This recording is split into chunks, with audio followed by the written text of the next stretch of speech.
Today is Tuesday, August 18th, 2026. Coming up on Roland Martin Unfiltered, streaming live on the Black Star Network. David Crowley wants to become the next governor of Wisconsin. We'll talk to him about how the Milwaukee County executive dropped out of a race, got back in the race, and beat DSA candidate to take on Congressman Tom Tiffany in November. While North Carolina Governor Josh Stein vetoed House Bill 958, the bill would undermine voting rights. Bishop William Barber stood in the front of the state legislature building speaking out against the General Assembly's latest attempt to suppress the vote. We'll show you what he had to say. Karmelo Anthony case is back in the spotlight. This week, his appellate attorneys will demand a new judge and a new trial. In the Nola Wells case, instead of preparing for what should have been his 19th birthday, his family will hold a national day of prayer, and the NAACP joins his legal team. In tonight's ShopBlackStarNetwork.com segment, the Brown Girls Bag, a luxury handbag brand created specifically for black women in mind. And Fox News just keeps lying and lying. Wait till I show y'all how they try to pull the okie doke when it comes to gas prices. It's time to bring the funk on Roland Martin Unfiltered on the Black Star Network. Let's go. He's got it. Whatever the miss, he's on it.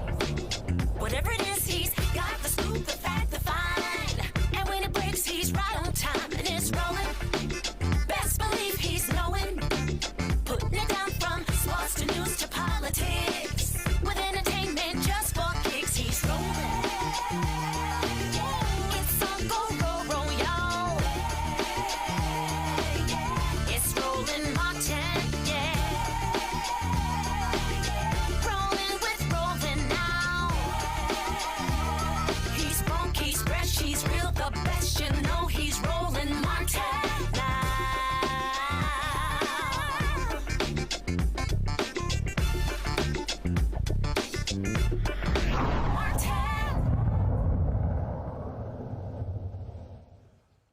Well, let's just say the Democratic race for governor in Wisconsin was pretty wild. You had several candidates who ran.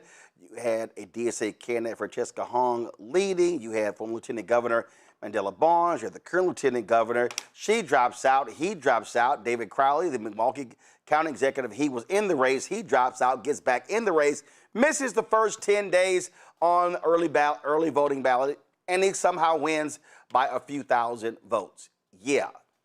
That's a lot of drama.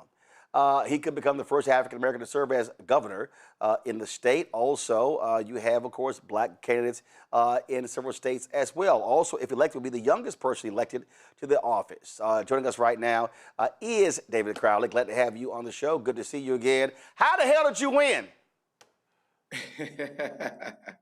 Well, first and foremost, thank you for having me, Roland. And you know, we made decisions based off of facts when we decided to suspend this campaign. And we learned that a lot of the facts that we were relying on, quite frankly, wasn't right. And so once the lieutenant governor made her decision to get out of this race, we jumped back in. But I'll be honest with you, it was not just, looking at the facts. It was also prayer, talking with my wife, talking with my family. But we knew there was too much at stake for us to sit on the sidelines. And so we got back into this race. And then 3 weeks later, we ended up becoming the Democratic nominee. And I'm excited to not just build a coalition, but to deliver for the working families here in the state of Wisconsin. You will be facing a Republican who Donald Trump is standing behind. And this is a state Trump barely won, defeating Vice President Kamala Harris. He lost this state to President Joe Biden in 2020, beat Hillary Clinton in this state. Many talk about how Wisconsin is so evenly divided, but you look at those last two Supreme Court races, Democrats came out in full force and crushed Republican candidates.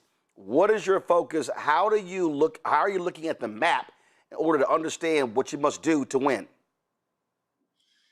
Well, we know that this race is not going to just be about ideology. It's about winning and building the type of coalition across the entire political spectrum. Whether you're a Democrat, Republican, independent, or don't care about politics, it's about how we can move our state forward. And so we're going to be focusing on how we can tackle the affordability crisis, how we can bring care, whether that's child care, health care, in every corner of the state of Wisconsin, and provide more opportunities so families don't just, succeed, but they can thrive into the future. Health care, obviously a huge issue, but also the economy, jobs, housing. How do you plan to confront those issues on the campaign trail? Well, you have to meet people where they are. And as we've learned, throughout this campaign trail, is that we've seen a lot of manufacturing plants closing, a lot of jobs that are being taken over by artificial intelligence. And so we have to make sure that we're doing everything that we can as a state to protect them. And that means working with the private sector, working with the public sector, and working with everyone to make sure those opportunities are there. And so I'm looking forward to making sure that we're fully funding our school systems, so people have access to kids have access to the education that they need. We also have a very abysmal minimum wage, still $7.25 an hour. And we have to make sure that we raise that. But more importantly, creating more opportunities, pipelining individuals to different types of trades, and finding ways to reduce costs as it relates to education. And so there's a lot of opportunity here for us. But we know that we need someone who's not just going to fight and stand up against this Trump administration and MAGA extremism, but who's going to deliver a message, deliver a vision, not just for Wisconsin Democrats, but Democrats across the country. Data centers has been a major topic in a number of states. You gave a rather long, precise answer to that. And some folks were bothered by it. Others said, you know what, this is not an easy issue. It's not just simply I'm for, I'm against. Explain to our audience your position on data centers and what you want to see in Wisconsin. I appreciate that question. I want to be very clear. If a community doesn't want a data center, they shouldn't have to have a data center, and they shouldn't be forced to have a data center. And there are no and, ifs, or buts about that. What we're focusing on is how we can protect our communities, making sure that these data centers, they pay their way, they pay for the energy, they pay for the infrastructure. And when I become the next governor of the great state of Wisconsin, we're going to make sure that no Wisconsin taxpayer is paying one dime towards these energy and infrastructure costs. And unfortunately, my opponent, Congressman Tom Tiffany, he voted to give tax breaks, $70 billion in tax breaks to big tech companies across this country. He voted to fast track these tech companies to be able to steamroll communities throughout the state of Wisconsin without no state oversight. And so we need these state regulations moving forward, and it's important that we do that. On that particular point, that's one of the things that I've looked at. When I see a lot of these tax breaks, and then when I hear the number of jobs created, I go, wait a minute, you're giving up a hell of a whole lot in tax breaks for 40, 50, 60, 70, 80, maybe 100 jobs. When you think about, these big tech companies doing these, huge hyperscale data centers, like a lot of the jobs come on the front end, but not necessarily on the back end. And so if communities decide that they're going to have a data center, the builder, they're going to have to utilize union labor. But we're going to make sure they're paying their way moving forward. But I want to see community benefit agreements across this entire state. I want to make sure that, wherever they reside, that our entire state actually benefits, because we're all going to be affected in some type of way. And so if we can leverage this for our existing businesses, our entrepreneurs, our local units of government, as well as our school systems as well, we should be looking directly into that. And so we should be looking at how we can extract as much as possible from these data centers versus them extracting our most precious natural resources. I often get this. White conservatives love to ask me, well, what have y'all gotten for your vote? And I always flip it to say, well, what have a lot of broke white folks gotten for their vote? Listen, you got farmers in Wisconsin. Donald Trump has destroyed the lives of many farmers with his tariffs.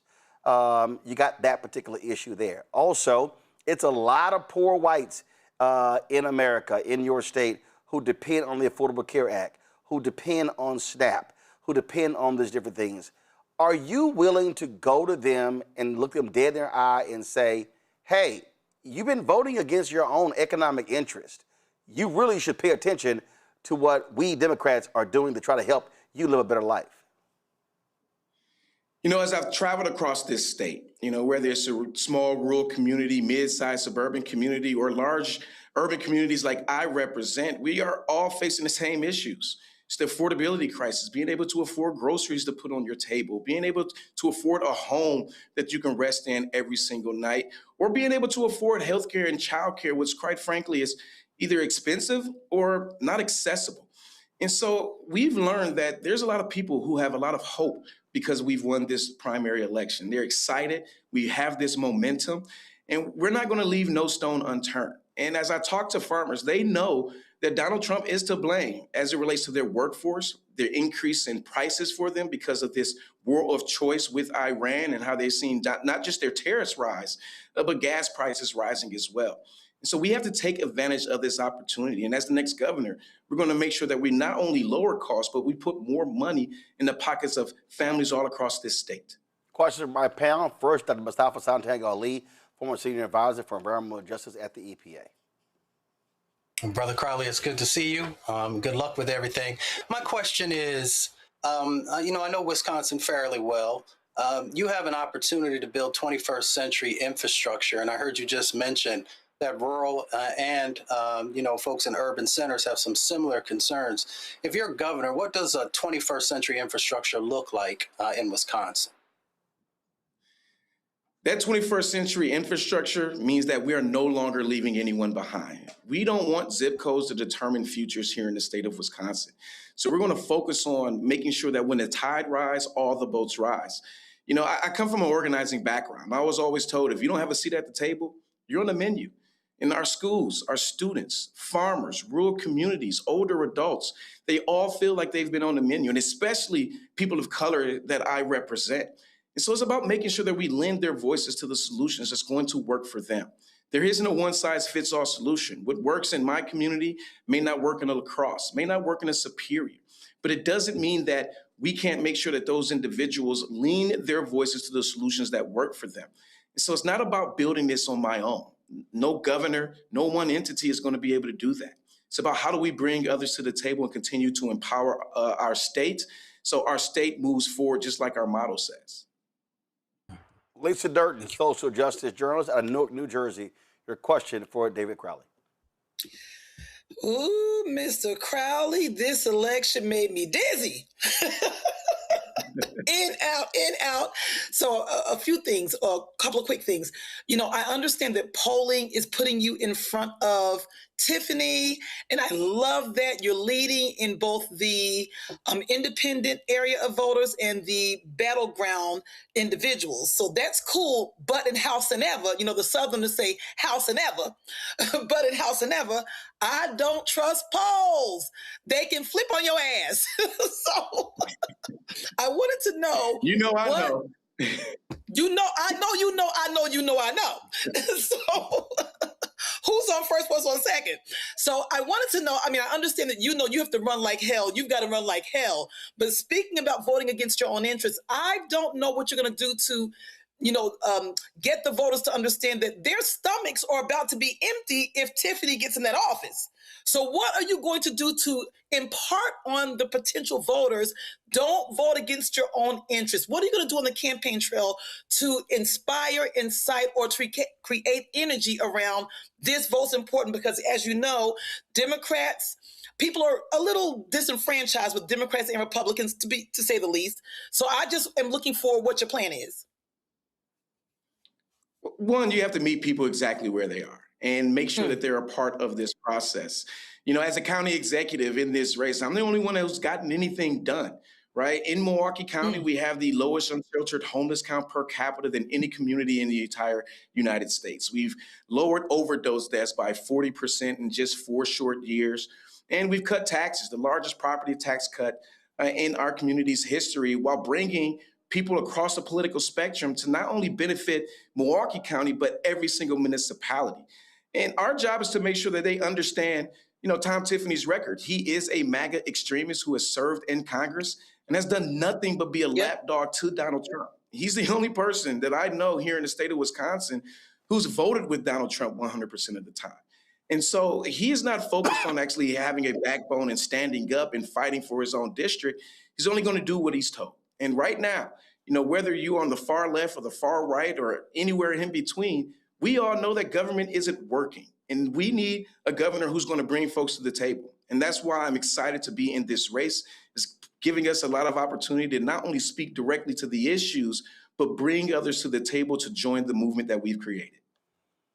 Nice. I appreciate that. Joe Richardson, civil rights attorney out of LA. How are you, sir? Good to see you. Listen, talk a bit about, the idea you are out of the race for a period of time and then you're back in the race. You win by a nose. I want you to talk a little bit about two things, about the momentum that it suggests, and then related to that, how you bring the DSA folks along, right? You didn't beat a slouch that got no votes. You beat somebody that got a lot of votes, and it's enough votes to really make a difference. You're going to need those votes to get over the line. Talk about how you use that momentum to connect the dots and bring DSA or whoever didn't vote for you along. I really appreciate that question. One of the first things that we did right after the primaries, we did a unity tour. And so all of the primary gubernatorial candidates on the Democratic side, we had breakfast, and we all committed to supporting myself as the nominee. But as we've traveled, I had the opportunity to learn that, some of those same folks that you mentioned, they have a lot of hope. They have a lot of passion. And they're committed to the state of Wisconsin. And you know what? I share that same passion. And we ultimately understand that our goal is to make sure that MAGA extremism isn't taking hold in this state. And the only way to defeat that is by defeating Tom Tiffany moving forward. And so as we build this big tent, our job is to make sure that we don't lose focus on what the goal is and continue to speak directly to the values of Wisconsinites all over. Last question for you, and that is, when Mandela Barnes ran for United States Senate, he lost by a very small margin. There was a 50,000 vote drop-off in Milwaukee from the previous election. I have been saying on this show that where African Americans are, we need to be voting at a minimum of 70% or higher in order to offset turnout elsewhere. Are you making it clear to your campaign aides, to your strategists, to your media buyers, that there has to be a significant investment in black voters to turn out there in Milwaukee, black-owned media, and others if you are going to win? Look, I am an absolute son of the city of Milwaukee and Milwaukee County. I grew up as an organizer, and this entire community, saved my life and helped me grow up to be where I am today. And there's no way that we're going to move in this campaign and not include the black community in some type of capacity. I mean, it is the foundation of who I am, and it's one of the reasons why I'm a public servant to this day. And so we are very intentional in not just focusing on black media, but focusing on all media, right? I'm not trying to be the governor of just Milwaukee or southeastern Wisconsin. I want to be a governor of all of us. But in order to do that, we can't leave no stone unturned. We're not going to allow anybody to fall through the cracks, and we're going to make sure that everybody has a seat at the table, including the black community. And so it's been really exciting to see the level of momentum that we've had here locally, because when I think about becoming the first African-American elected as Milwaukee County executive, you can imagine the black community absolutely showed up. All right. David Crowley, we surely appreciate it, and I'm quite sure we're going to be on the road a lot of different places in September and October, so we probably be crossing paths. Absolutely. Thank you for having me. Thanks a lot. Folks, got to go to a break. We'll be right back. Roland Martin Unfiltered, right here on the Black Star Network. All right, folks, let me get personal for a second. My mom had questions about her Medicare, so she called Chapter, a Medicare advisory company, and she texted me right after saying it's a great benefit. It was easy. A real person walked her through the whole thing, and now she understands better what's going on. But it's not just her. A woman in Yonkers wrote in saying the process was so simple, the enrollment was easy, and she was so glad she called. Then there's Marilyn, 90 years old, in Florida, living on Social Security. Her premium climbed every single year north of $400 a month for coverage she could barely afford anymore. So what does she do? She called Chapter. They found her the same top-tier coverage for hundreds of dollars less. 90 years old, and finally somebody in her corner. I hear stories like that again and again from our community. The Medicare system was not built to work for you. Too much fine print, too many plans. Yet Chapter's advisors are independent and honest, the only Medicare advisors that compare every plan nationwide. They're focused on one thing, what actually works for you. If you're already in the right plan, they'll tell you. No games, and people who switch to a chapter saved an average of $1,100 a year. All it takes is 20 minutes. You talk to a real person, and it's completely free help. So call Chapter at 724-264-8281, 724-264-8281. That's Chapter. I don't know about you, but I find it interesting that so many people think they know black men so well. How we feel, what we think, what we want, why we do what we do. Hell, they even told us why we vote and why we didn't vote, but never asked us what our aspirations were, what scared us, what pisses us off, what we live for, how we live. That's what this show is. No translation, because we don't need anybody speaking for us, but we do need to speak for ourselves. This is not a traditional election show. And we don't need to speak through other people's lens. It's no translation. Right here on the Black Star Network. Join us.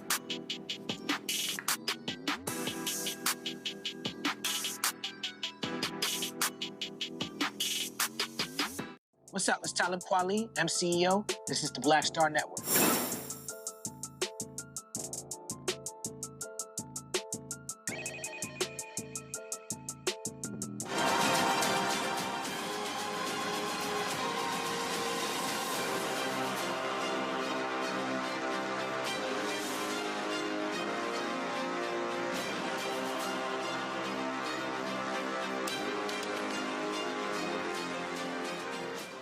In North Carolina, Governor Josh Stein has vetoed Republican House Bill 958 and urged North Carolinians to call on the legislators to uphold the veto. He stamped the veto during a Protect Our Vote event at the Executive Mansion. The bill would eliminate a week of early voting in primary elections and allows challenges to early vote ballots up to 3 days after an election. Yeah. It also expands the State Board of Elections tools to purge voter rolls and the state auditor's role in local election administration. Now, y'all got to keep in mind, what Republicans did was they took the power of the Board of Elections away from the governor, and they skipped the lieutenant governor, Democrat. They skipped the Secretary of State, Democrat, and they give it to the state auditor, who's a Republican. Yeah, that's what they do. Here's Stein talking about the bill. They know they are more focused on giving tax breaks to the wealthy and to out-of-state corporate shareholders than putting more money into your pockets. They know they haven't raised the minimum wage in 17 years. And they know they've focused on culture wars that divide and distract us from how little progress they have made. So rather than to make your life better, they want to make it harder for you to hold them accountable for their failures. But we are here today because we can stop this anti-voter law. Here's what's wrong with the bill. They make it harder to vote early. They're slicing a full week off of early voting in the primary. About 200,000 North Carolinians voted in the first week of early voting this year. And if you vote early in the general elections, this bill makes it easier for partisan officials to throw out your vote for up to 3 days after the election is over. More than 4 million North Carolinians voted early in 2024. It is far and away the most popular way that folks vote in our general election. Who here has voted early?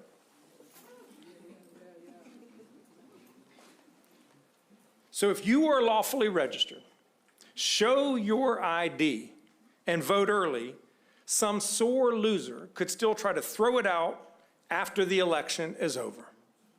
Your leaders should respect your vote, not restrict it. Earlier today, Bishop William Barber and other members of the clergy and moral activists gathered outside of the North Carolina State Legislative Building to protest and speak out against House Bill 958. This is what Barber had to say. Dust matters. We have been made from the dust. And we will not allow, that means everybody matters. That's right. It is shameful that this legislature, the leadership, would put the governor in the position to have to veto. You have to cast a veto vote to try to protect people's right to vote.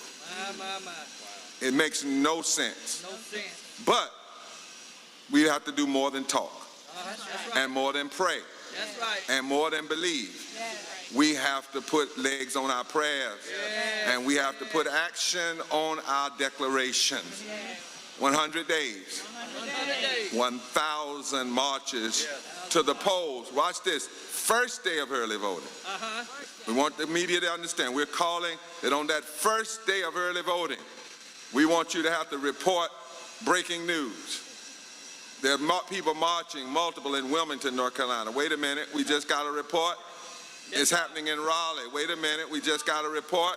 It's happening in Little Washington. Wait a minute, we just got a report. It's happening in Salisbury. This is a moment that all of us can grab. That's right. Last two things. Some have said they're going to have ICE agents watching and federal agents watching. Well, come watch us walk. All right. Come watch us march. Come watch us be unafraid. That's another reason that we're coming together. We're not going to face this authoritarianism alone.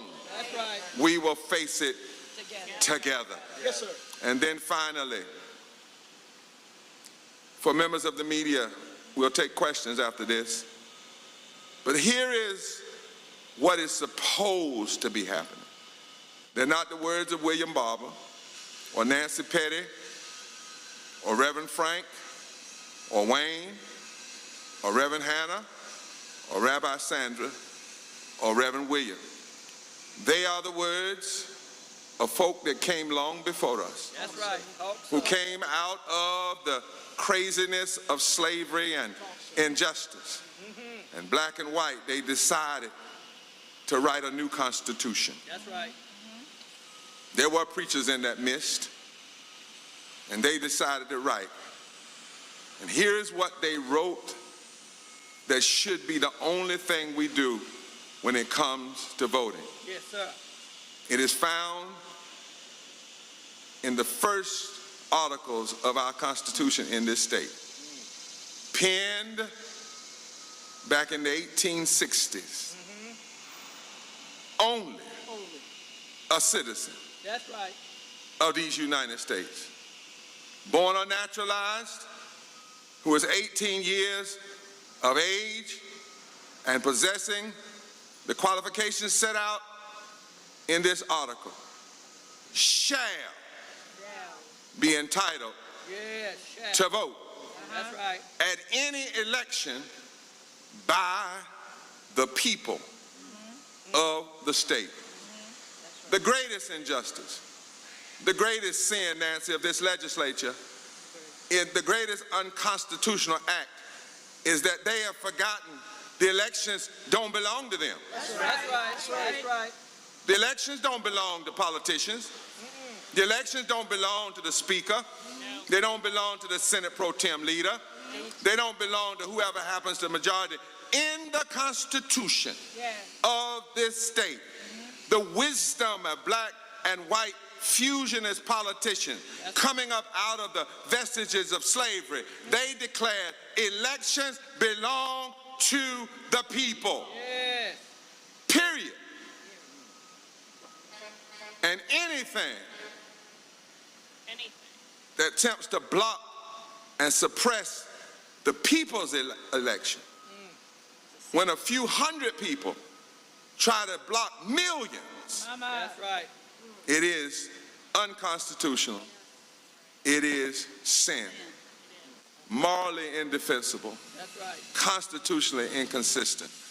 And when you look at the policies that get passed because of this foolishness, economically insane. That's right. And we will meet this moment because we want our elections back. That's right.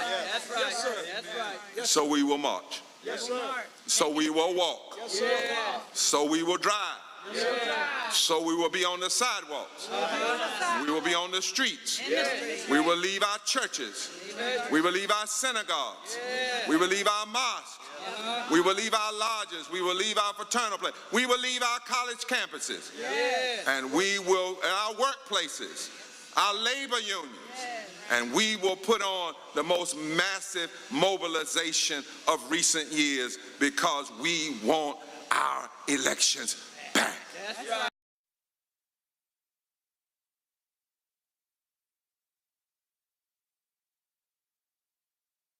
Of course, could attempt to override the veto. Stein is urging them to do so. And he wants North Carolinians to contact their state reps to uphold his veto decision. The problem that we're seeing here, Joe, is that it's in narrow margins. And you've got 3 Democrats who lost their primary, who are pissed off, and they may side with the Republicans. Yeah, this is an interesting situation. As you know, Dr. Barber is the reason Governor Cooper got elected. The things that he did to drive out the vote and to really appeal to the morality of people. And North Carolina is very much a bellwether for the fact that states and areas are changing and evolving. And so a lot of the time, the Democrats end up being successful at the top of the ticket. And of course, the Republicans want to undo that, even though the demographic isn't going in their direction. Their next strategy, of course, is the strategy in Texas and all of these other places where you keep less people from voting. And in an irony here, they want to give you less time to vote early, but give you more time to protest somebody's early vote. All the way back, all the way over to 3 days after the election. And so hopefully this is something that even the Democrats that are a little disaffected about losing their election. See, sometimes, listen, with close elections, you're going to win some of them and you're going to lose some of them. This whole thing is driven by turnout, okay? You don't want the opportunity for there to be a few votes that are siphoned off, a few things that are purged that end up making the difference in a close election.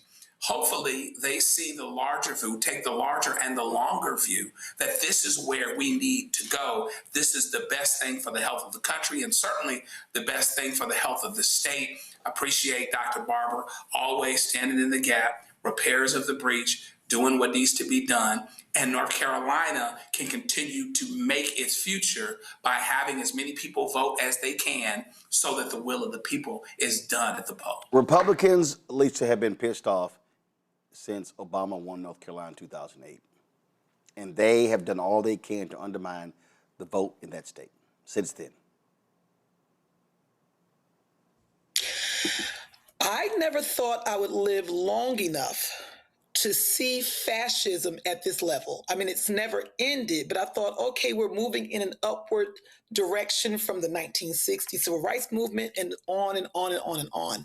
And my eyeballs continue to pop out of my 4 eyeballs, the 2 pairs that I'm wearing and the ones I was born with pops out. And I'm thinking another thing. So I just have to say, I'm thankful for people like Dr. Barber, because if we don't have people standing in the gap and they're not on it like that, we are in double trouble. We really have to, the phrase stop the steal, we have to stop the steal. I don't understand how people are so complacent with it. Not just people who vote, but just everybody's just complacent, in particular now. I'm glad the governor is trying to make sure that people aren't jacking their vote. Voters have a right to vote early. We don't want things rolled back. So, because I'm thinking to myself, how can you just do this in plain sight? And over again, when I see these kinds of things trying to be enacted and they're trying to pass these kind of, Gestapo laws, I look at this as, wow, they're doing this in plain sight. Do they think we're fools? You all are acting with impunity because they know who gonna check me, boo? That's exactly what they know. So when you have people who are fearless like Dr. Barber, when you have people who are fearless like the governor, when you have people who are fearless who are going to come out in droves and vote not just their conscience, but vote their what's right. We know we can stop them, but it's not as simple as we just can't go, oh, well, no, we have to get on top of this. So the unmitigated gall and the unfettered actions is just disgusting. So I just hope we fire off on all cylinders from everywhere and we get out there. I want the vision. Remember when Obama ran the first time? I want to see that vision. We saw helicopters where people were lines around the corner. People had head rags on and scarves and slippers, babies in their hand, cups of coffee. I want to see that kind of election day right now in this time for November, because it's going to take that kind of, electorate and voters to make this happen. We have to overdo it. We have to overrun the race in order to win it. We really have to get out there and go hard in the paint, as they call it. Mustafa. And I'm looking forward to that. Mustafa. I mean, folks just got to be courageous, right? We continue to lean on Reverend Barber and others who we give the title, and rightly so. They've done the work as a leader in this space. Each individual, every person is a leader, and you just have to decide if you're going to finally step up or if you're just going to wait to see how everything plays out. There's a huge amount of energy that goes into voter suppression. In the last 4 years, there have been over 1,500 bills introduced across our country to either stop you from being able to register or to kick you off the voter rolls or to be able to cast the ballot. 79 of those actually became law. So you should ask yourself, do these folks really have this much energy to be able to invest in stopping people from being able to vote, and not the energy to be able to invest in figuring out how to feed people, how to make sure everybody has a home, making sure that there's nobody who's unhoused, making sure that everybody has a job with a livable wage? All those things should actually motivate you to make sure that there are individuals who are finally in these spaces who care about you and are willing to do the work. So if we sit home, if we sit on the couch, if you sit on your butt, then you can't blame anybody else for what transpires. Well, speaking of that, listen, it is primary day in several states. You've got Florida primaries. You've got the governor's race, the U.S. Senate race. You got those key congressional races.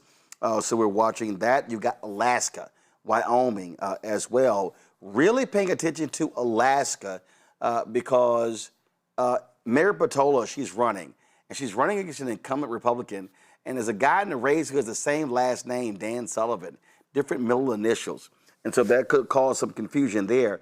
But it really is, I think, let's pay a lot of attention, Lisa, to what's happening in Florida, because you've got, of course, Byron Donalds, supported by Donald Trump, leading in that race. You got former Republican David Jolly, who is running on the Democratic side, and he is running against Dodie Joseph.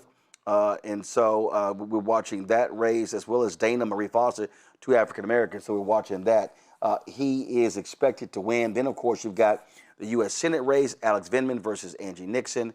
So there's a lot going on. And then, of course, you have the congressional races, Chevron Jones running for the seat with Frederica Wilson. Then, of course, you got the other seat, the other black seat, where David Wasserman Schultz chose to run in that election. And the black candidates opted not to drop out. There are 3 or 4 black candidates, and they met several times to say, hey, we should only have one run. Nah, all of them are running, and you might end up what happened in Memphis when a bunch of black people ran, and Steve Cohen was able to win because the black folks canceled each other out.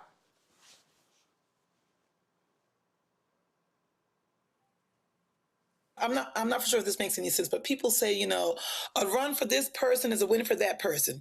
I'm of the mind, we have to challenge. You must run. So you should. It's indicative of these races where one person jumped out of the race and then jumped back in the race. I ran for office before. I ran for lieutenant governor before on the Green Party many years ago.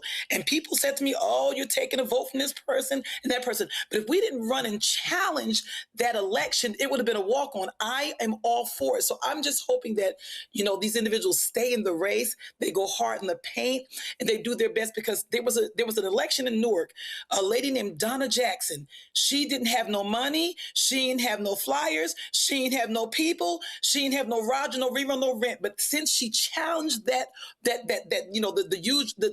usual folks, because of that, she won a city of Newark race, but she didn't feel like, I'm not going to win and, I can't challenge it. We have to keep doing that to move the needle. That's the same thing with these democratic socialists. If they don't get in the race, we're not going to turn the tides. So I say continue to run so that we can make the difference. Somebody's getting in there. It's not always about money and who you are and status. It's about just getting in the race. I'm a former track runner, so my track references.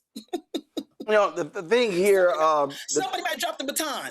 That's the point. Somebody's going to drop the baton. One of the things we're watching, one of the things we're paying attention to there, specific in Florida, Joe, turnout. Democrats have been losing in that state. They're in disrepair.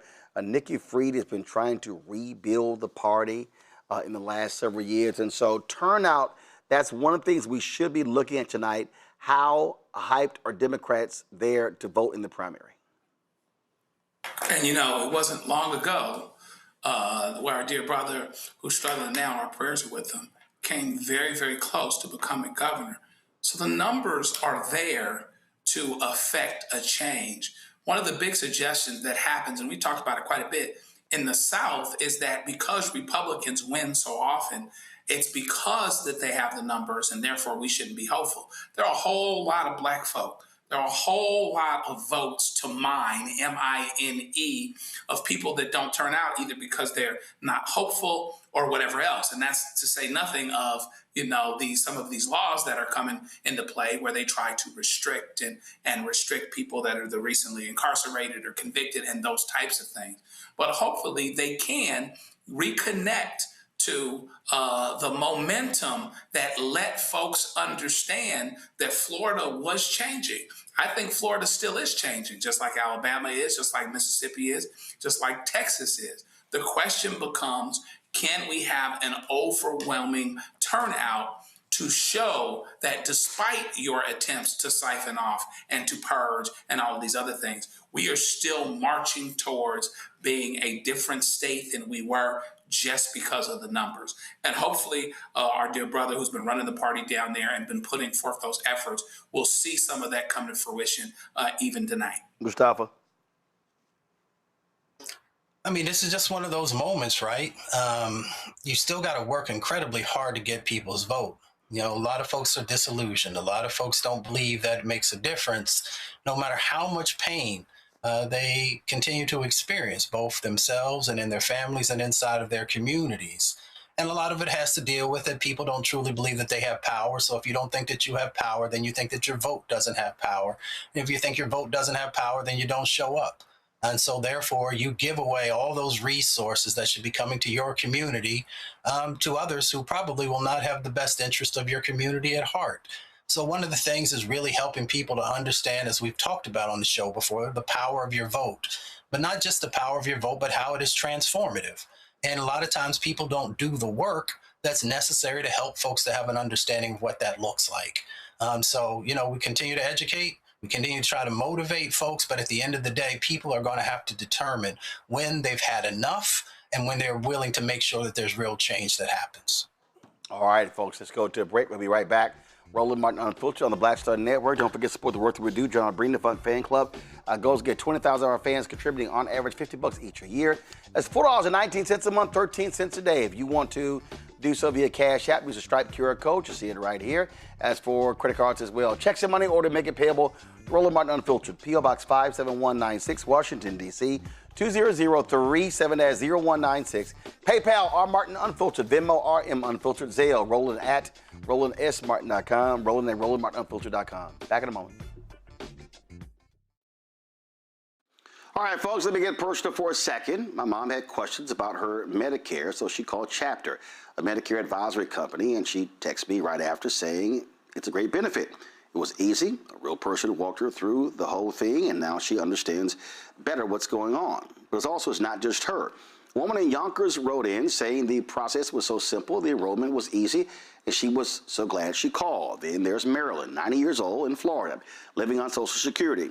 Her premium climbed every single year north of $400 a month for coverage she could barely afford anymore. So what does she do? She called Chapter. They found her the same top-tier coverage for hundreds of dollars less. 90 years old, and finally somebody in her corner. I hear stories like that again and again from our community.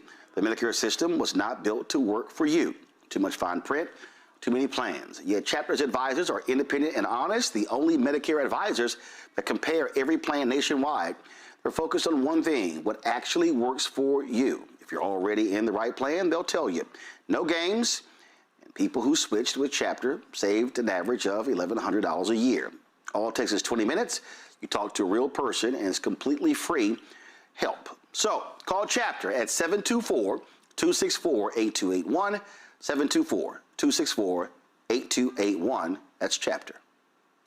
I don't know about you, but I find it interesting that so many people think they know black men so well. How we feel, what we think, what we want, why we do what we do. Hell, they even told us why we vote and why we didn't vote, but never asked us what our aspirations were, what scared us, what pisses us off, what we live for, how we live. That's what this show is. No translation, because we don't need anybody speaking for us, but we do need to speak for ourselves. This is not a traditional election show. And we don't need to speak through other people's lens. It's no translation. Right here on the Black Star Network. Join us.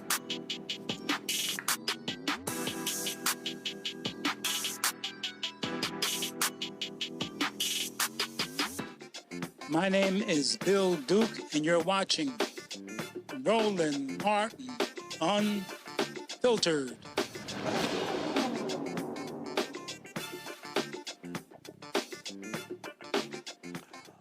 Well, folks, ABC finally decided to start fighting Donald Trump. They filed a First Amendment lawsuit against the Federal Communications Commission. The suit claims that his investigations and regulatory actions are part of Donald Trump's retaliatory campaign to curb the network's free speech. The lawsuit filed in the U.S. District Court in D.C. also seeking to halt a proceeding in which the agency and its chairman, Brendan Carr, demanded that the network put its 8 stations up for early license renewal.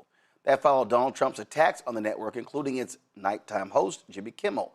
The lawsuit is heavy in references to Donald Trump's attacks on ABC and calls for it to lose its licenses, including its complaints over the way that ABC News moderated the 2024 presidential debate during an attack on a news reporter who asked about releasing the Jeffrey Epstein files, and in a Truth Social post in which the president complained about late-night shows being 100% negative against him. The network's legal team said the FCC's actions violated its free speech rights, and they want a judge to step in. Joe, I'm going to start with you. ABC paid us $16 million to settle a lawsuit Donald Trump levied against George Stephanopoulos. Every lawyer said it was BS. But I guess Disney thought, you know what, let's pay them the money, and maybe that's going to curtail a tax on this. Nope. Sure didn't. And really, to be honest with you, they should have done this a long time ago. They're seeking a TRO, preliminary injunction, as they should be. Now, you know, skim the complaint a little bit, drastic times, call for drastic actions.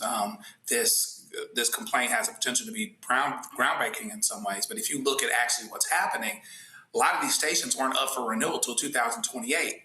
The FCC basically says, in a really pretextual, well, let's put them back up for now, which in a best case scenario means they pay a whole lot of money over several years to fight this thing and to get from point A to point B and to be renewed, or they don't get renewed, but they move up dealing with the question, okay? So this really should let everybody know that when it comes to this administrative related stuff, you have got to fight. You can't just keel over, as it were, because FCC basically just kept coming, and so that little $16 million wasn't enough, and the things that they actually said, the things that they actually threatened. I mean, Donald Trump talked out loud about wanting to have these stations' licenses undone. He talked out loud about it. What else is there to do in that situation but fight?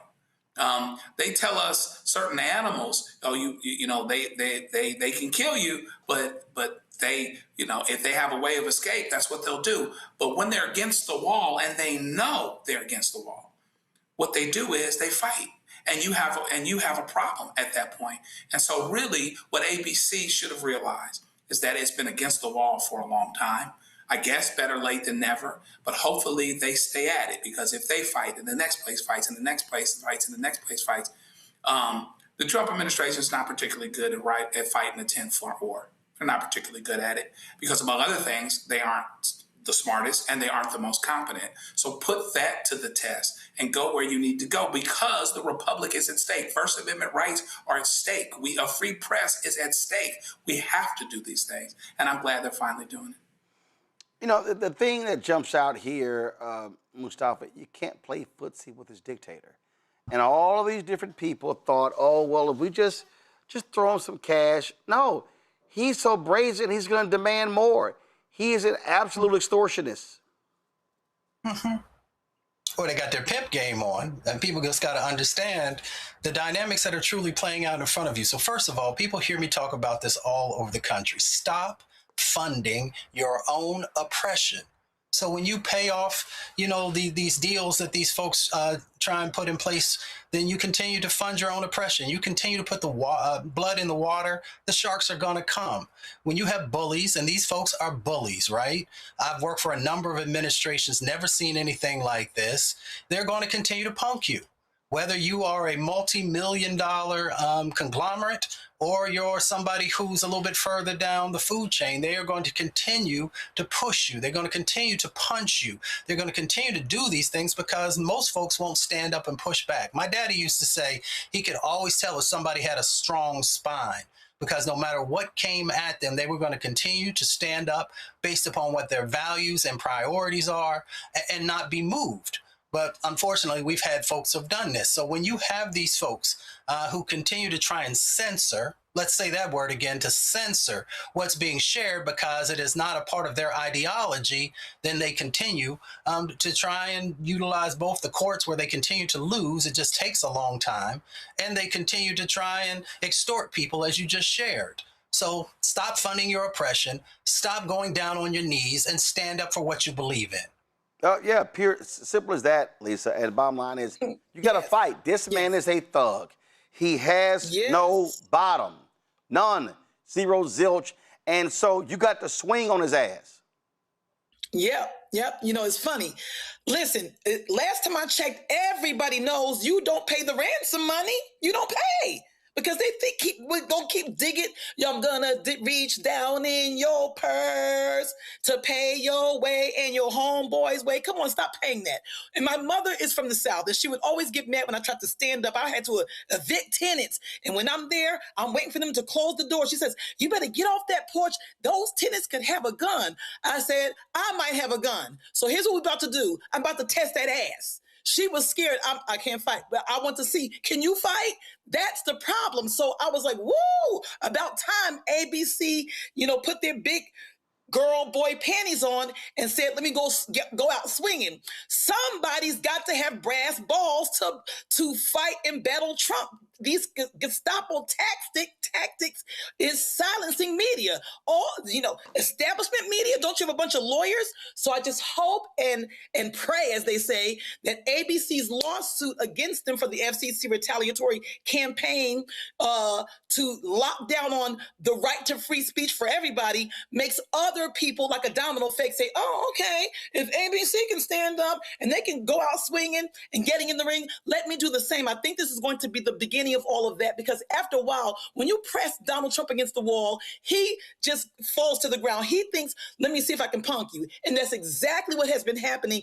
People have been getting punked literally. And I'm sick of it. It's disgusting. Again, you can play the game. You can go ahead and think. Yeah. You can pay him off. You can think that, he's not going to treat me that way. I mean, he's shown exactly who he is. Here's a perfect example for me of what happened. So, it's been all this talk about this woman, Natalie, who works for Trump, writes his tweets. She's always around, always by his side. So Georgia Senator John Ossoff took a dig at her and Trump. Yo, watch out, check this out. I've got 2 little girls at home.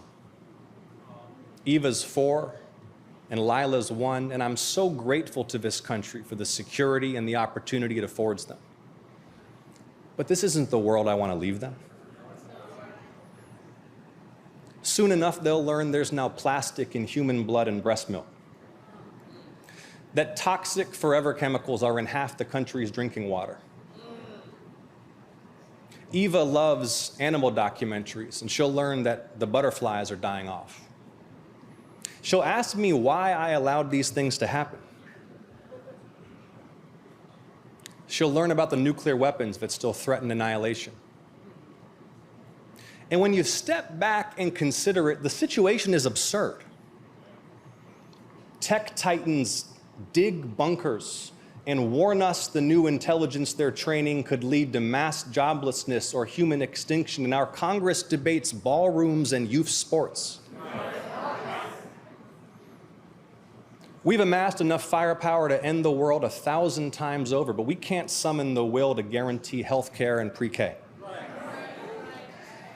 I say all this to say that it's the crushing weakness of our politics against the unmet needs of our people and the massive stakes of our times that's shaking our faith in the future. But Atlanta, I refuse to leave my girls a world as dark and dangerous and cruel as this one threatens to become. See, when Eva...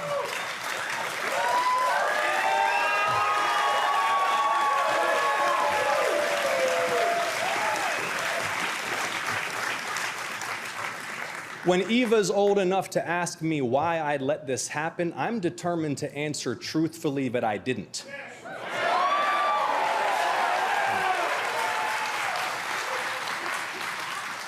I'll tell her how the same year she turned 5, Georgia stood up all together, all at once, and said, "Enough is enough."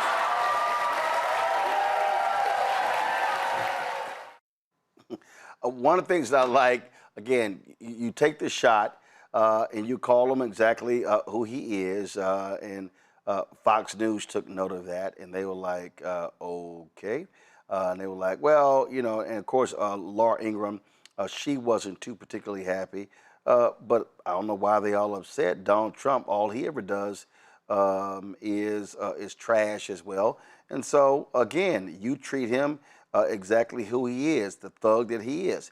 To me, that's what you should always do. Well, stop. These folk got to learn how to fight. These folk got to, listen, ain't no rules when it comes to this fool. You got to hit him with every damn thing. Well, first of all, we hit him with the truth, right? Because the truth is definitely going to hurt, because it highlights the fact that they have done nothing for this country to help it to heal, to help it to be safer, to help it to be more prosperous for the majority of folks. So, you know, those are facts. So when you can't deal with the facts, then you bring all this other ancillary stuff into the conversation and try to take people off of what they need to be focused upon. And that's the reality of the situation. The other part of it is that I don't know where these folks grew up. I never understood folks allowing a bully to punk you. I wasn't the biggest kid growing up, but I guarantee you one thing, no matter what I had to do to make sure you understood that if you put your hands on me, you put your hands on my family, you hurt somebody inside of my community, then we're going to have a problem. And I don't understand why folks are not willing. You know, what Senator Ossoff just talked about really should motivate you in the fact that how do you look your children in the eyes? How do you look the elders in your community in the eyes? How do you look your community in the eyes when you're not willing to do anything to help to protect them? Especially for folks that all those folks have helped to raise you up, to help you to have a foundation underneath of you. And then you're just going to allow somebody to come in and just do whatever they want inside of your community. Makes no sense to me. You might lose. But I guarantee you one thing, if you throw them up enough times, the person will think twice before they come at you again. Indeed. I had this other clip. Lisa, check this out. Remember, he promised to lower prices on day one. You remember that? And I want the president's remaining supporters to hear this, because it was all a lie. Under Donald J. Trump, it costs more than ever to stock your fridge, to power your home, to make a cup of coffee, to buy school supplies for your kid or a tractor for your farm. Gas is up 30% since inauguration. Diesel 47, coffee 35, ground beef 23%. They doubled your health insurance premiums and slashed Medicaid to cut taxes for their corporate donors and the ultra-rich. They made you pay more for everything and took us to war on lies and spent most of last year trying to cover up for the world's most famous pedophile while the crook president and his crook family raked in billions. Now, where I come from, Joe, that's called checkmate. Yeah, bringing it. Mic drop, bringing all of it. But what's so funny is, just like Mustafa just said, he's telling the truth.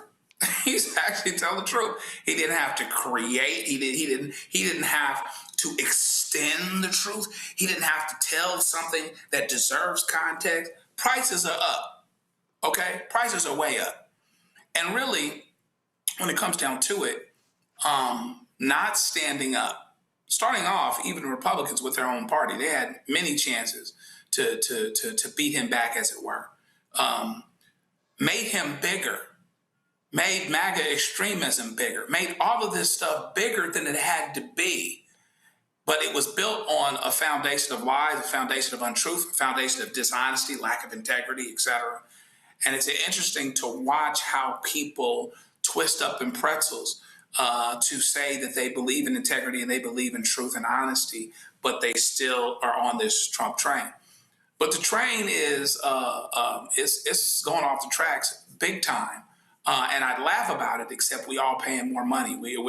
It's going to take a whole long time to fix all of this.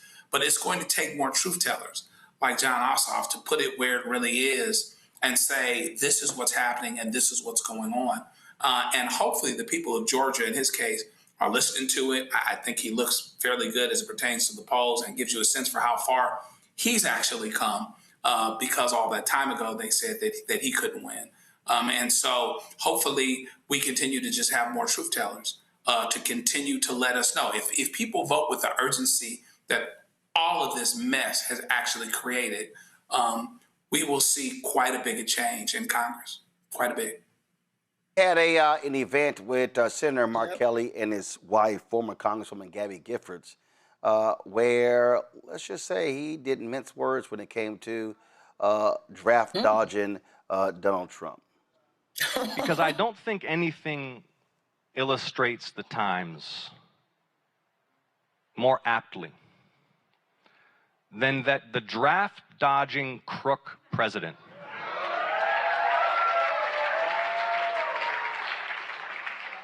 who has plunged our nation recklessly into a war he knows not how to end or to win, tried to imprison this man who embodies American heroism, a decorated combat veteran, naval aviators, astronaut, space shuttle commander, U.S. Senator. Donald Trump tried to lock him up for daring to state in public a fundamental principle of military law. And you heard, I work closely with Mark. We sit together on the Intelligence Committee, and it's been a privilege to see how he has persevered despite these threats of imprisonment by his own government, dutifully serving his constituents in Arizona, dutifully seeing to the national security of all Americans, and not backing down for even a moment in the face of those threats. Thank you, Mark, for all you've done and for your courage. Straight draft dodger. Straight. Yep. I mean, that man don't give a damn about the military. You got that USS Lincoln. He don't care about conditions on that ship. He said, oh, they should stay out longer. This man is an absolute sicko. When I saw John Ossoff snapping in Philadelphia, they call it joning. In Newark, we call it hiking, doing the dozens. Y'all know the words. I was on the floor. The man should be a comedian. You know, he's pointing out everything we already know. There isn't anything we don't know about Donald Trump. We even saw Donald Trump in the debate with Kamala Harris saying, I have a concept of a plan. Even the MAGA folks didn't see any concepts. What are the balloons? What are the concepts? Did you list any concepts? But they're busy saying, well, you know, Kamala Harris, we don't know what she's about. What is she doing for men and blacks and women? But he's saying, I have no plan. So it just tells you how disgusting people are. When people say, oh, people are voting against their own best interests. No, they're not. All of the MAGA folks voted in their best interests. And what they're after is white supremacy. And you know how they say when you want to put somebody down in a ditch, you've got to be down in there in them? So people are so hateful. People are so racist. They'd rather starve themselves to make sure you starve. They'd rather run out of gas in their car to make sure your tank is empty. This is what the racism and the disgustingness is all about. The individualism is all about. So I'm liking that John is saying we're going to turn this tide down here where we are. We have to have more of the Johns, because if you have more of the Johns, it's going to be like the Wizard of Oz.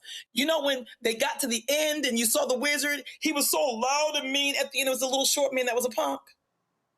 We have to expose Donald Trump once and for all. And these John Ossoffs and all of those other folks doing what they're doing, marching toward November, is going to do just that. All right, folks, going to a quick break. We come back. I keep telling y'all, ain't nothing like a Fox News lie. Man, did they lie about gas prices. Wait till I show y'all next. Roland Martin Unfiltered on the Black Star Network.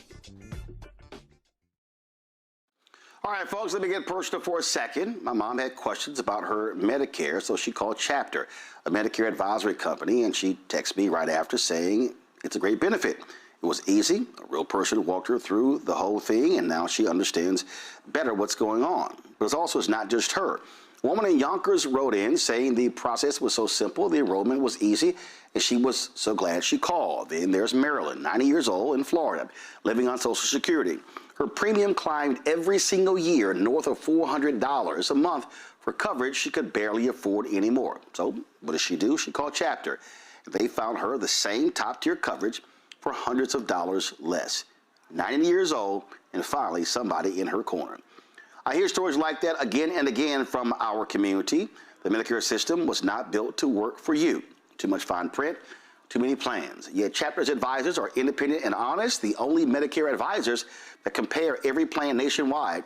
They're focused on one thing, what actually works for you. If you're already in the right plan, they'll tell you. No games. People who switched with Chapter saved an average of $1,100 a year. All it takes is 20 minutes. You talk to a real person, and it's completely free help. So call Chapter at 724-264-8281, 724-264-8281. That's Chapter.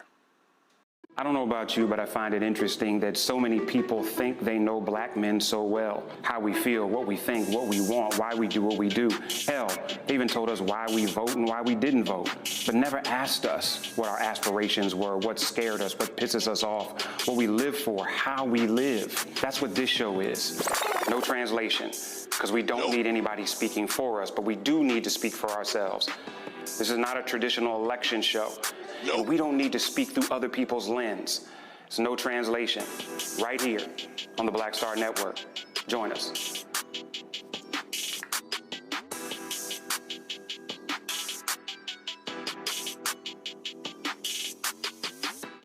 I'm Ryan Wilson, CEO and co-founder of The Gathering Spot, and you're watching Roland Martin Unfiltered on the Black Star Network.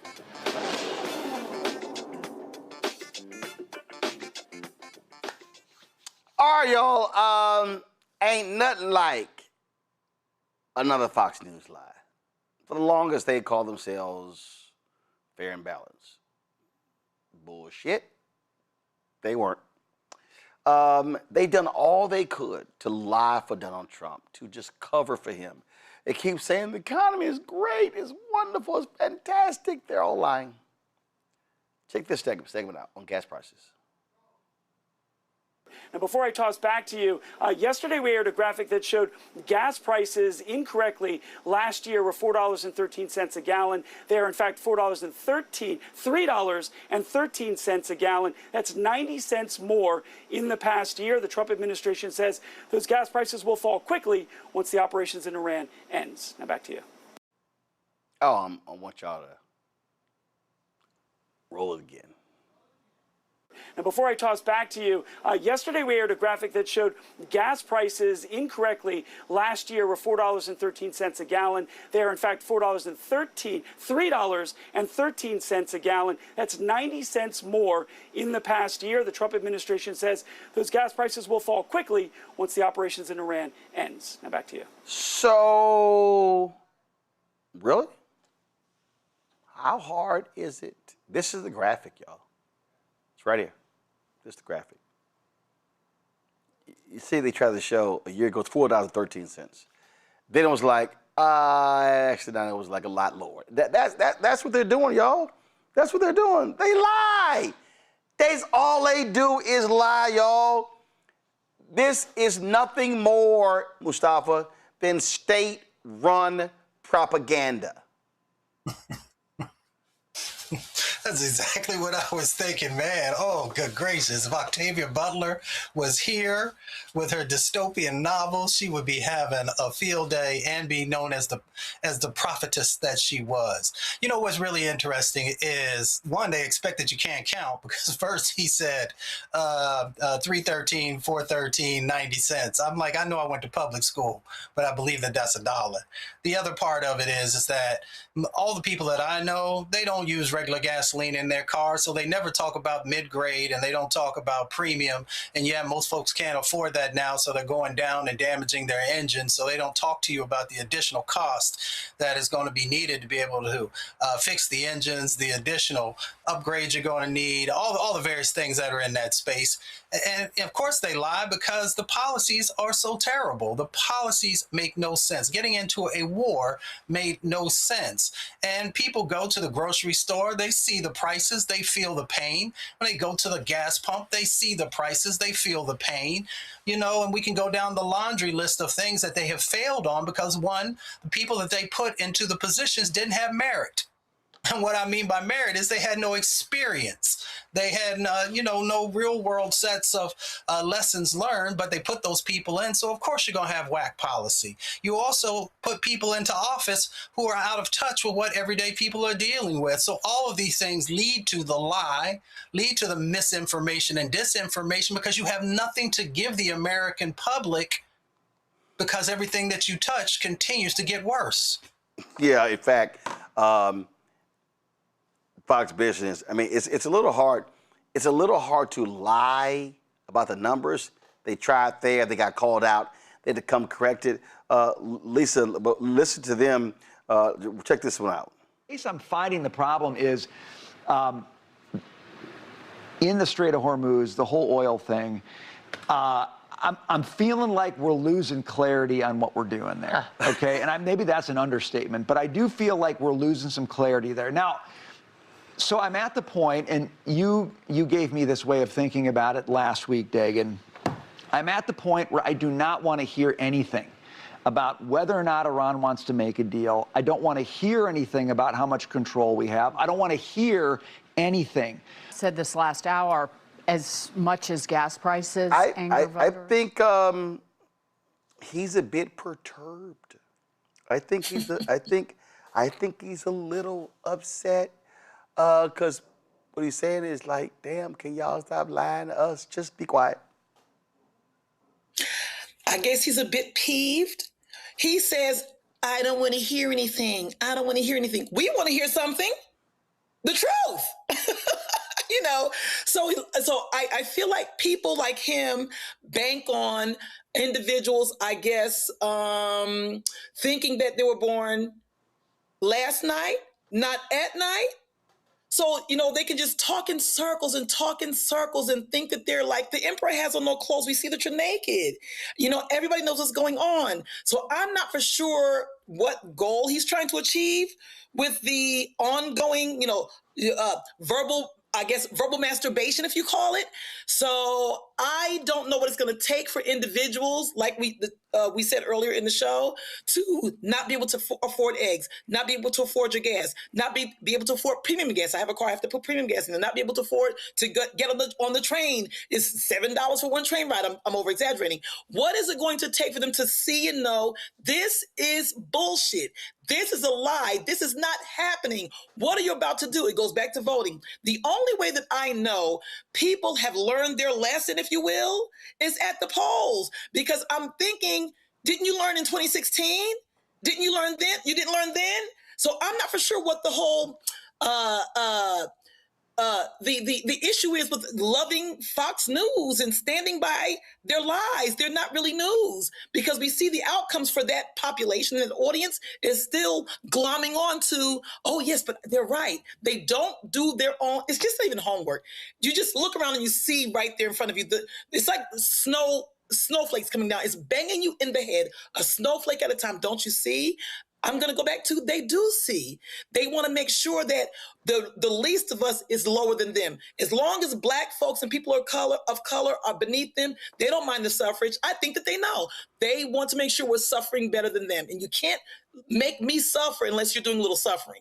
I see no other answer other than that. It's ridiculous. Joe, I'm going to play one more for you, because, again, I know they got to be going, like, damn, listen, we can't just lie when the jobs report comes out, when the bond market, they're like, listen, we see, they can try to fudge, but doesn't always work. Listen. Well, and unfortunately, we have more ground to go, because if you look at real wages after you account for inflation, everyday Americans' paychecks aren't keeping up with the price increases still, and that's a problem. Because you think? You know, it's a cold game when the math ain't mathing. And, you know, Bible says all things work together for good. And people are going through some very, very tough times right now. And I'm hoping that the good, or that the silver lining, is that it is drastic enough where people show up and vote, and they don't take what's being said at face value. There's no midway. There's no gray area around this. We don't have time for folks that are lying. I know how much more money I'm spending for gas. I know how much more money I'm spending for beef. I know how much more money I'm spending for fill in the blank, whatever it is that it might be. We are dealing with this reality on a day-to-day basis, and hopefully people's reality speaks louder than these lies, and even this notion that some people sit and watch this and they want to go along, you know, because they bought into these culture wars and whatever else. Now, once again, you got something else in common with your Black brother, with your Hispanic sister, or whatever else that you didn't want to admit, and that is that y'all all out in the cold. That Donald Trump and that the higher ups are taking from all of you. Okay, so you know that's staring at you. You can decide not to stare back if you don't want to, but the problem is the reality is going to speak louder than all of that. So hopefully people get that. And, you know, the Fox people are interesting, because those that kind of want to tell the truth, they kind of sheepish about it. Like, you know, they worry, like somebody looking backstage and saying, well, let's pull him and not put him back on. I don't know how that goes, you know, when you need to make something else out of actual facts that say we are doing worse by any objective measure. So I guess that's the soap opera of Fox News. You won't hear the truth, but at least you get to see how people react. You know, Jocelyn, Illinois, 2,500 Tyson food workers out of a job because the plant shut down. In Nebraska, Kellogg plant shut down. 3 plants shut down in the last week. All of them voted for Trump by more than 10 points. How you like me now? All right, y'all. I'll be right back. Roland Martin Unfiltered on the Black Star Network. All right, folks, let me get personal for a second. My mom had questions about her Medicare, so she called Chapter, a Medicare advisory company, and she texted me right after saying it's a great benefit. It was easy. A real person walked her through the whole thing, and now she understands better what's going on. But it's not just her. A woman in Yonkers wrote in saying the process was so simple, the enrollment was easy, and she was so glad she called. Then there's Marilyn, 90 years old, in Florida, living on Social Security. Her premium climbed every single year north of $400 a month for coverage she could barely afford anymore. So what does she do? She called Chapter. They found her the same top-tier coverage for hundreds of dollars less. 90 years old, and finally somebody in her corner. I hear stories like that again and again from our community. The Medicare system was not built to work for you. Too much fine print, too many plans. Yet Chapter's advisors are independent and honest, the only Medicare advisors that compare every plan nationwide. They're focused on one thing, what actually works for you. If you're already in the right plan, they'll tell you. No games. And people who switched with Chapter saved an average of $1,100 a year. All it takes is 20 minutes. You talk to a real person, and it's completely free help. So call Chapter at 724-264-8281, 724-264-8281. That's Chapter. I don't know about you, but I find it interesting that so many people think they know black men so well. How we feel, what we think, what we want, why we do what we do. Hell, they even told us why we vote and why we didn't vote, but never asked us what our aspirations were, what scared us, what pisses us off, what we live for, how we live. That's what this show is. No translation, because we don't need anybody speaking for us, but we do need to speak for ourselves. This is not a traditional election show. And we don't need to speak through other people's lens. It's no translation. Right here on the Black Star Network. Join us.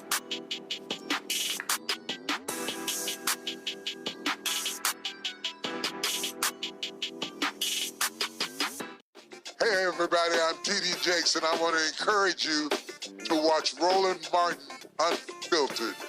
It'll blow your mind.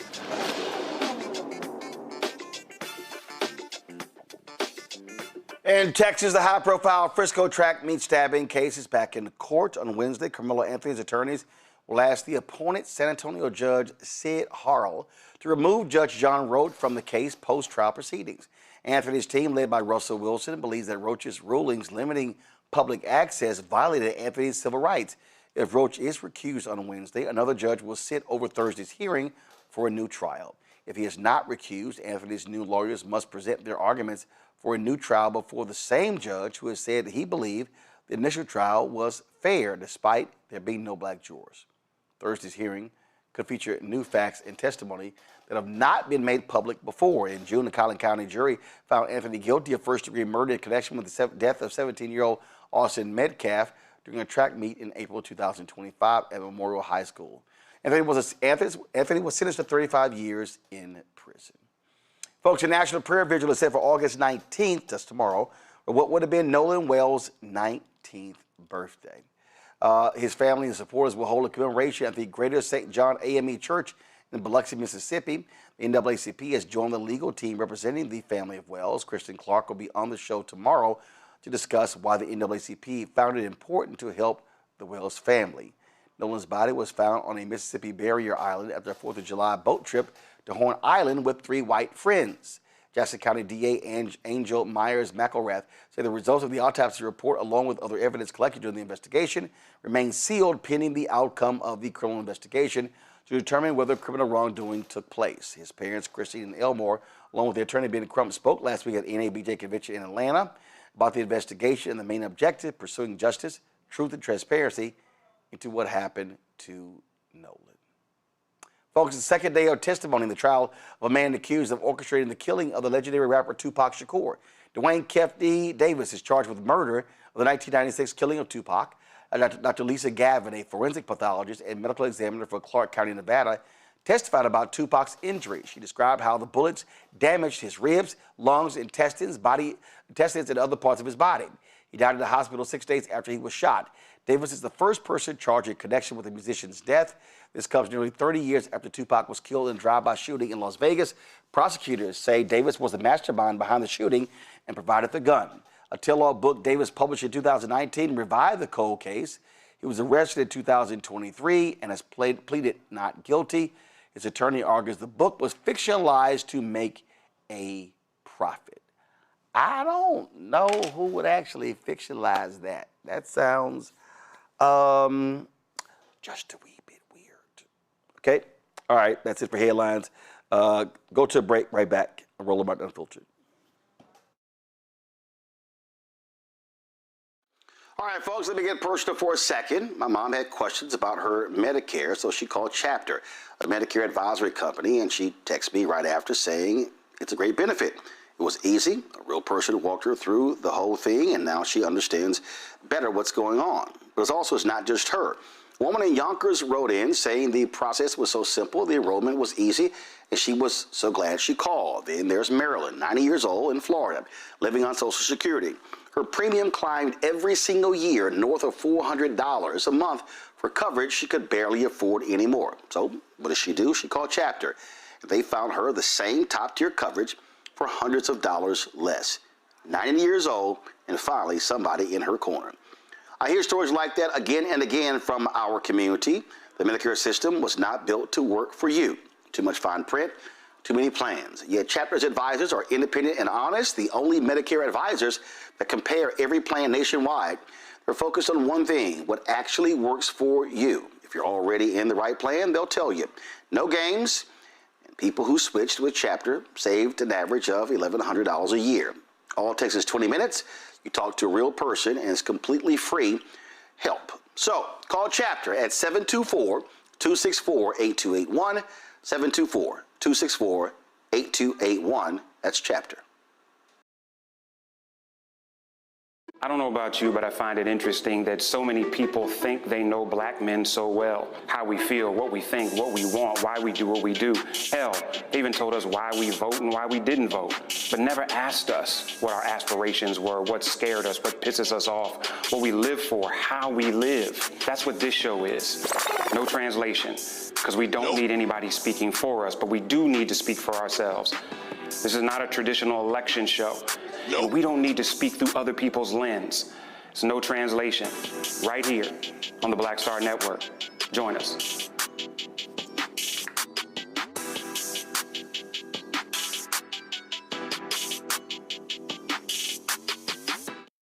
How you doing?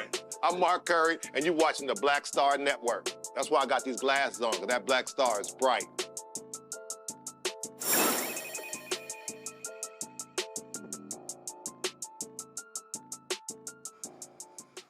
All right, folks, we were talking about the elections today in Florida, and boy, this didn't take long.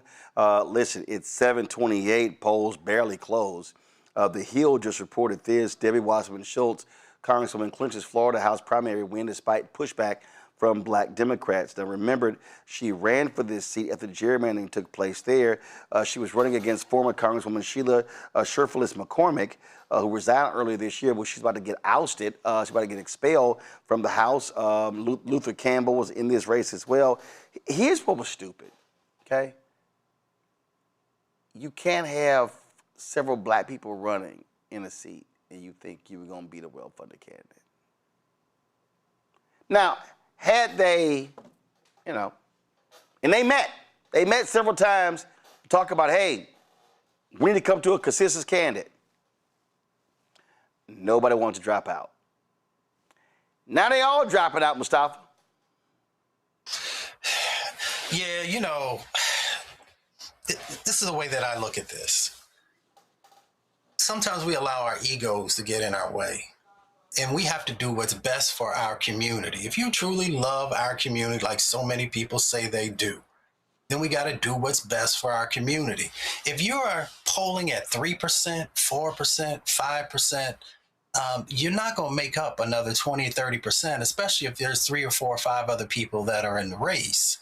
So if you truly want to make sure that we have representation, that comes from our community and has a best interest of our community at heart, then that means sometimes that you've got to not just step aside, but you have to, make sure that you are supporting the person who has the best opportunity to win.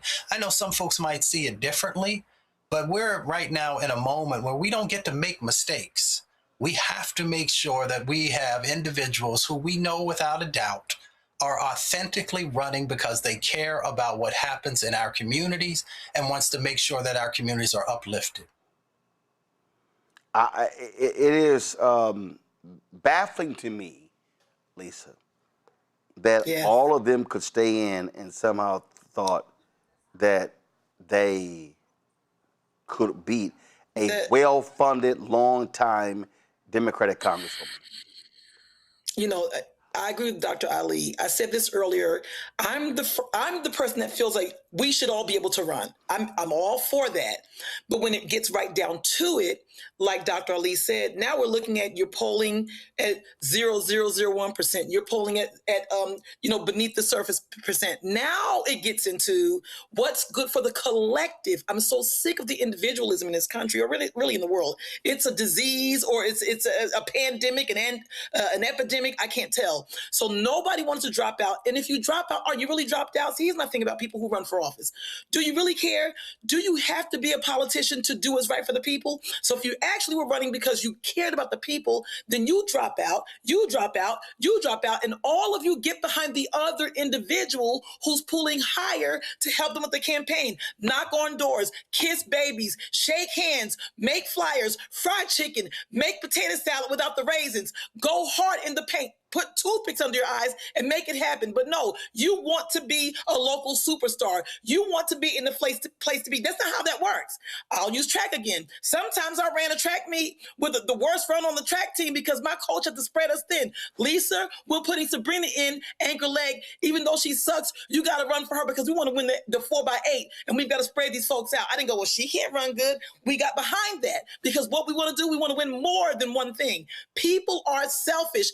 Right there, it tells you the politicians who were polling low, they don't care about you. Next time, find out, I'm not voting for you. That's what's going on. It happens everywhere. And I'm not understanding why people see the math is not mathing. The math is not mathing. Get behind the person who has the best chance to win. What's the problem? Like Dr. Lee said, is it your ego? So that means you don't really care about the people. You want to be a local superstar too. It's a problem. Joe, these are the early voting numbers. And again, they already called the race. You can see right here. You've got Luther, Uncle Luke Campbell, Sheila Sherfullis McCormick, Dale Holderness, Elijah Manley, all African-American. 4 African-Americans running against Wasserman Schultz. She has 50.53%. Okay?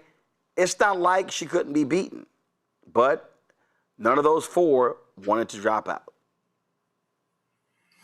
Yeah, and quick math, it looks like all those 4 together are 33 plus 15, and so that's 48 to her 53, assuming it would have been the 50. No, she's got 50. She's at 50. She's got 50. 50.53. Right, and so you are right where you need to be if you consolidate, is the point. And so, we have to decide. We can't have this, if it's not me, it can't be any of us kind of thing. You have to get behind somebody. We saw something similar here in California when, 18 people was running for governor, however many it was.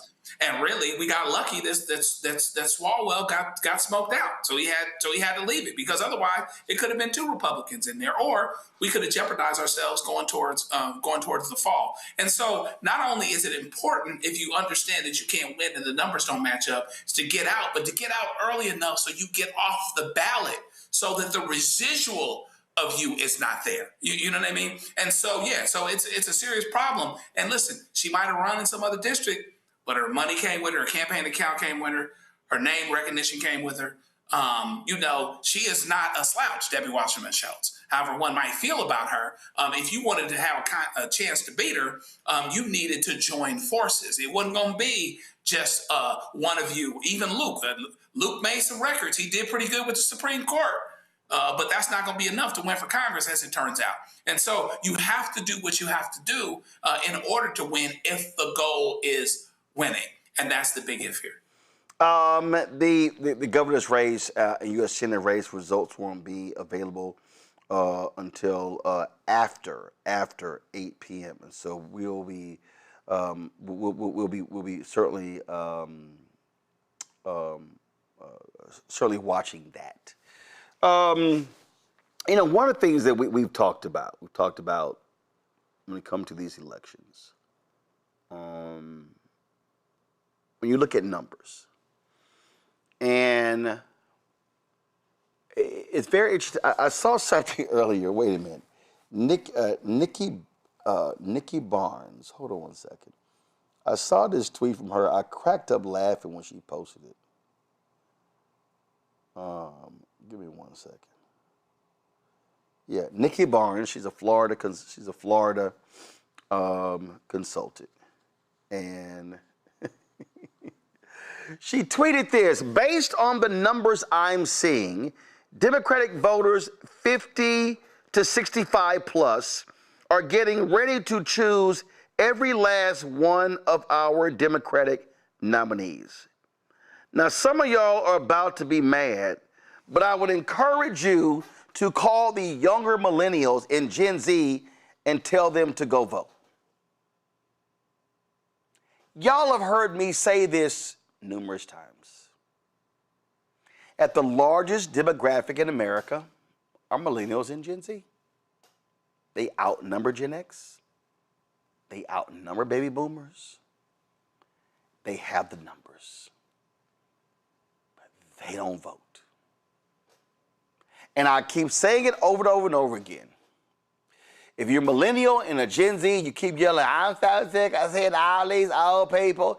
I'm tired of seeing all these old people. I have listened to y'all bitch about Clyburn, and y'all say Maxine, and y'all say Mfume. Oh, all these folks. I'm sick and tired of these 70 and 80-year-old people holding office. We need to pass the baton. No, y'all need to pass the ballot. This is not that hard, y'all. If you do not vote, you are not going to win. And the numbers don't lie. The two groups that vote the highest across the board, 54, 55, 64, and 65 plus. That's who's going to the polls. So I don't want to. I don't know what it takes. I don't know what it takes, Joe. But I'm just gonna keep saying, hey man, the candidates are not just gonna come to your house and knock on your door and sit in your lap and say, let's go vote. So when you look at the ballot, student loan debt's on the ballot, health care's on the ballot, housing's on the ballot. All the stuff, you look at all of these polls, all these surveys, all these things, it's right there. But they gotta show the hell up.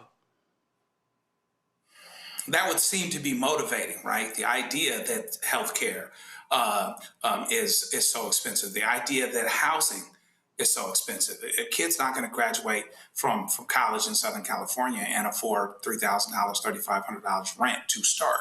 It's not going to happen. It would seem as if they would have the urgency to step up and make their voices heard through voting. Andy Young said in his book years ago, he said he was talking about more of the Black establishment, the older folks, the Roy Wilkins, people in NAACP and Urban League. And he said, was there a little friction there? There might have been, but the fact of the matter is nobody gave us power. We took it.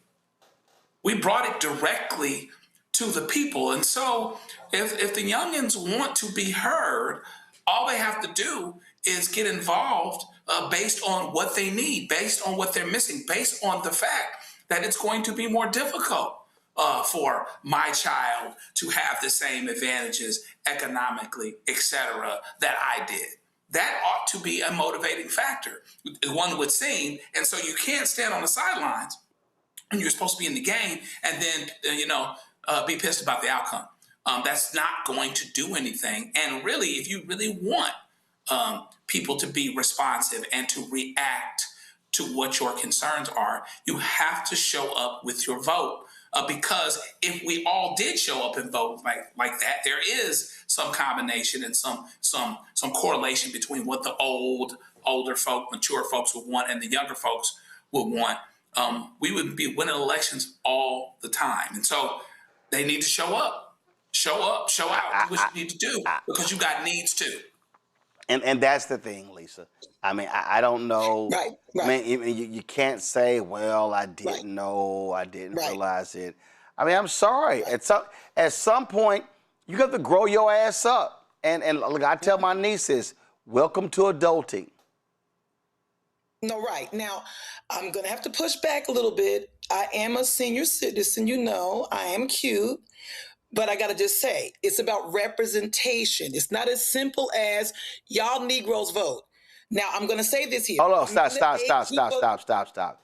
When you say it's about representation, what does that mean? I'm about to tell you. Now, I call them lifers. I'm not going to name no names of all of the lifers who've been in Congress since 1975, 1982, and 1905, and 1962. They've all been there. They don't do what I think. I'm not a political strategist. I'm a little black girl from Newark with an idea. I really think what would help the vote for the little youngins is if the lifers didn't try to be there for life and they do or can do what Mom Donnie did. You need to groom other yous. I need other yous to groom other yous. Bring them along and you help them to get their campaigns together and you push them up. It's not as simple as saying, oh, just vote because you can, you know, millennials and Gen Zs. I need the Mom Donnie effect. I need individuals to run people on tickets like what Mom Donnie's doing. He's 30. He's running other 30-somethings and 40-somethings. Can't the lifers do that? Can't they bring people along and say, hey, this has nothing to do with lifers bringing them along. No, this has nothing to do with lifers bringing them along. This has to do with. No, I'm saying if lifers this bring has them to along, do with we have whether. representation. This has to do with whether they're showing up.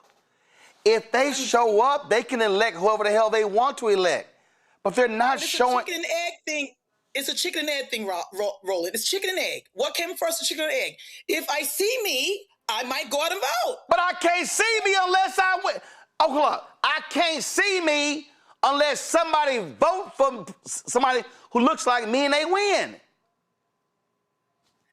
Okay, Roland, it's a chicken. What came first, chicken or the egg? No, I can't sit here and say, man, I sure want to see some young folks run. Are you voting? No, I ain't voting till I see some young folks run. I don't think it's that. Nobody's sitting there saying, I'm not going to vote till young people run. I just think it's. Yes, they are. Yes, they are. When I first saw Sue Simmons, I said, I want to be an anchor person. I didn't think until I see a black woman anchor person, I'm not going to be a black woman anchor person. Okay. Okay, but the reality is. But the reality is you can't get elected. You can't see someone unless they get elected. I'm getting And you can't get elected unless you get votes. And if the folks don't vote for you, you ain't never getting elected. And then if you don't get elected, they ain't gonna see your ass. Are y'all brothers? Help a sister out. Help Brick City out. No, I think you're on your own on this one. Mustafa, y'all brothers know what I'm trying to say. No, they know what you. I'm not feeling you right now. They know what you saying, but they ain't buying. Don't be on his side because he's a man. It ain't got nothing to do with no man. It ain't got what it has to do with. I'm telling you, this is real simple.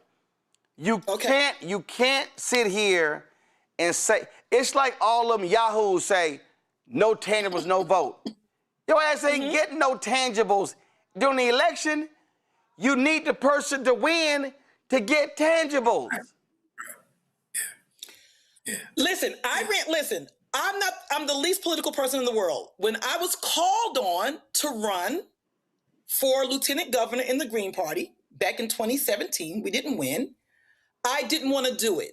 Someone said, Lisa, based on these things we think about you, we want you to run for the Green Party lieutenant governor. I had no thought of doing it. I wasn't interested in doing it. I said, okay, what the hell? Now, we didn't win, but somebody said they reached in and pulled me in, and then the idea came, we had a few meetings, okay. Now, we didn't win, but there were a lot of individuals, regular John Does, Jane Does, who said, oh my God, I'm inspired by Lisa. She's a just round the way girl. And I got a lot of votes, although we didn't win. But I didn't think, let me run for representation. Somebody asked me, then there was representation. The chicken egg theory. Okay, Roland's not feeling me. Damn you, Roland. No, I'm not. And the reason I'm not is because Mustafa, it reminds me of when Reverend Jackson was in Ferguson, and all these young brothers were upset with the death of Michael Brown. And Reverend Jackson said, you want to see them cops get charged? Yeah. Do you want to see the cop go to prison? Yeah. Would you love to be on that jury to convict? Yeah. Reverend Jackson said, you know you can't serve on a jury unless you're a registered voter. None of them were registered. So it's like the brother doing after the death of George Floyd. Man, the politicians ain't nothing. They ain't gonna change. I'm gonna march. If your ass is marching and you don't vote, all your ass is doing is taking a walk. Yeah. I mean, it's real. You know, I like to use myself for a real world example. So I work with all kinds of young people all across this country, some outside the country. So we'll focus on the ones here. I'm always encouraging them when they tell me that they, are not appreciating what they're seeing. There's impacts that are happening. I'm like, well, you got to run. You got to run for office yourself. It doesn't mean you got to run for congressman or senator. Start, on the local level, and then as you build your portfolio, you can move up. So I do think that it's important for us to encourage young people to run for office. But of course, you got to vote. You got to get registered to be able to do that. The other part of it is that younger people, especially the groups that you just mentioned, are going to be facing a different set of challenges along with some of the traditional challenges because our economy is changing so rapidly, jobs are disappearing, and younger people need to be playing a role in framing out these new sets of opportunities that are going to be in front of them. And if you are not, voting, if you are not a part of the process, then somebody else is going to be making some decisions, and more than likely they won't be beneficial to you. We can flip this same conversation to brothers who are on the corner who are deciding not to vote. And I have the exact same conversation with them. If you want something to change, then you should run for office, because often you'll hear people say, well, I don't want to vote for that Democrat or that Republican or maybe even that independent. First thing I say is, why don't you or somebody who you have respect for get them to run, and then you get engaged and make sure that you're voting and getting other people registered, so forth and so on.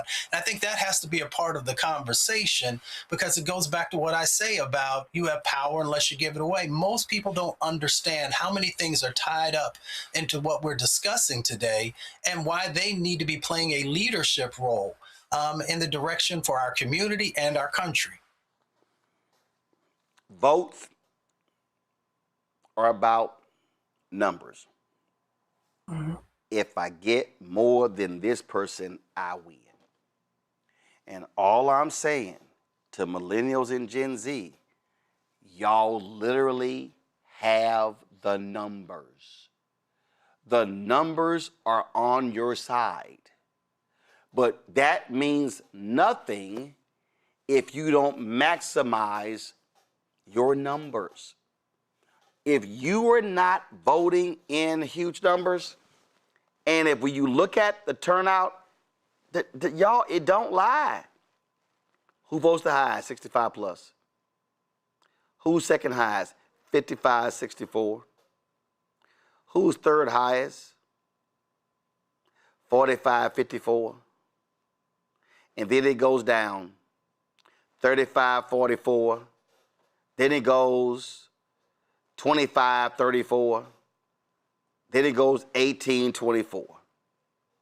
And the lower you go down, the lower the numbers. I'm saying y'all got the numbers. Use them. I'll be right back. Roland Martin Unfiltered on the Black Star Network. Support us. Join our Bring the Fuck fan club. You want to contribute via Cash App, use the Stripe QR code. You see it right here. It's for credit cards as well. Check some money order. Make it payable to Roland Martin Unfiltered, P.O. Box 57196, Washington, D.C., 20037-0196. PayPal's R Martin Unfiltered, Venmo RM Unfiltered, Zelle, Roland at RolandSMartin.com, Roland at RolandMartinUnfiltered.com. We'll be right back.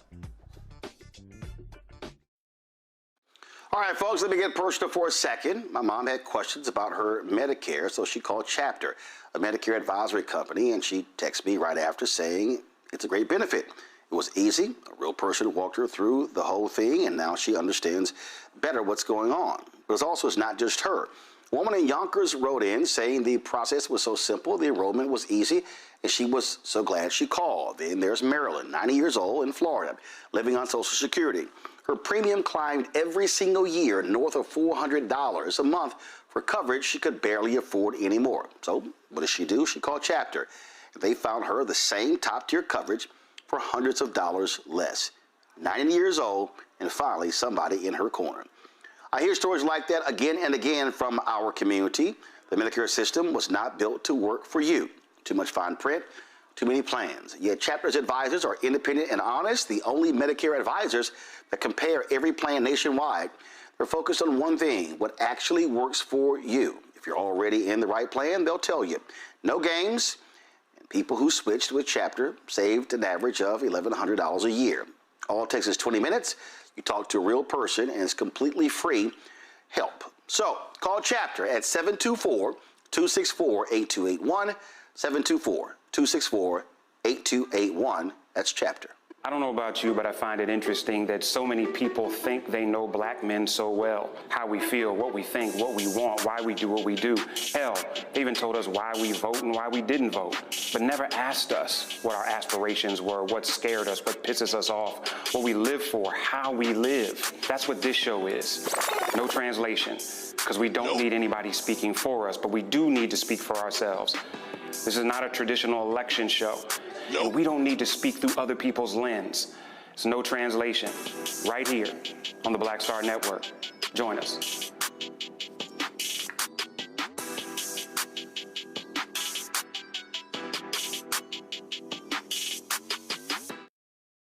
Hi, I'm Swing Cash, Basketball Hall of Famer, and you're watching Black Star Network.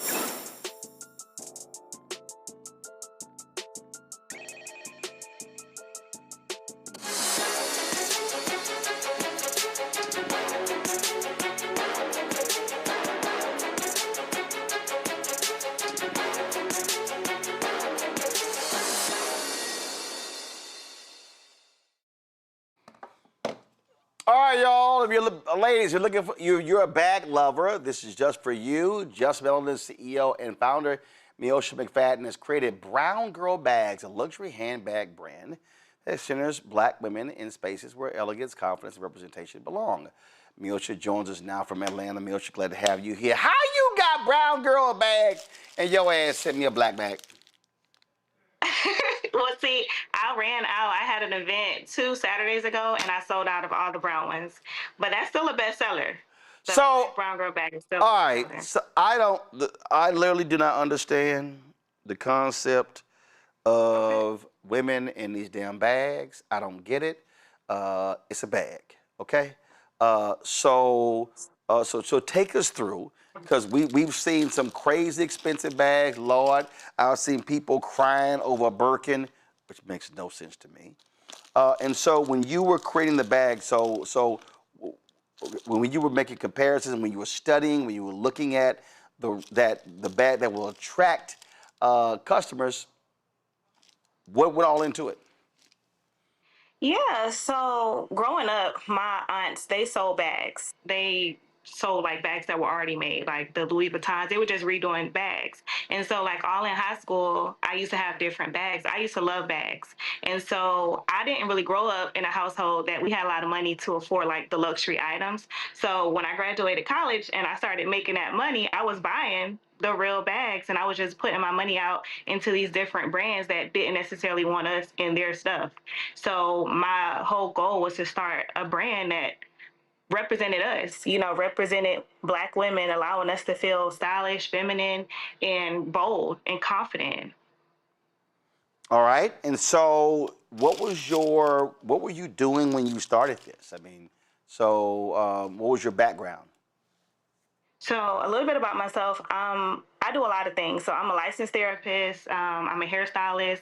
I'm a mom, a business owner, mentor. And so I know what it's like to wear different hats. So the idea of the Brown Girl bag, became bigger than just a handbag. It became like a representation of what we carry, everything that we carry. So, like I said, I did start after I graduated from college in 2015. I went to an HBCU and I saw like how that was like a culture shock for me. And I just wanted something to represent us. And so, like I said, I was putting money into different brands and they didn't necessarily want us in their stuff. So why not create a brand that welcomes us, for us, by us? Okay. All right. So take us through your bags. Is it a question of, and first of all, where are your bags made? How are they crafted? I have them manufactured overseas. So I let them know my idea. They create it, they send it back. And the idea is to have different shades of us.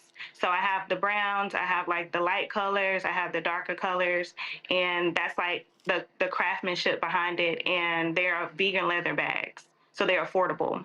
Vegan leather bags. Okay. All right. Gotcha. Do you have bags for meat lovers? I mean, I like meat. So, all right. Just check. Question for the panel. Lisa, you first. What's the T on my bag, sis? What's the T? I got a P.O. box number. I'll give you one. I'll give you one. And like I said, they my tagline, every time someone buys a bag, they say, I love my brown girl bag, because I look at it as not just a bag. Like I said, it's a representation of everything that we have to carry. It's a statement piece. It speaks before you even get to. Absolutely. And I wanted to ask, an important question since we're talking. When you started your business right around the crux of the whole, the tariffs and yada, yada, yada, yada. So what happened when all the tariff BS jumped the hell off? What happened to the manufacturing and your price point and all of that? It was definitely a lot. Like I said, I didn't come from like the background where I had a lot of money to invest in luxury. And so my whole goal was to make it affordable luxury. So around that time when everything happened, like my business, like the money that I poured in it, it was a terrible point. And so it was moments where I wondered, why am I really doing this?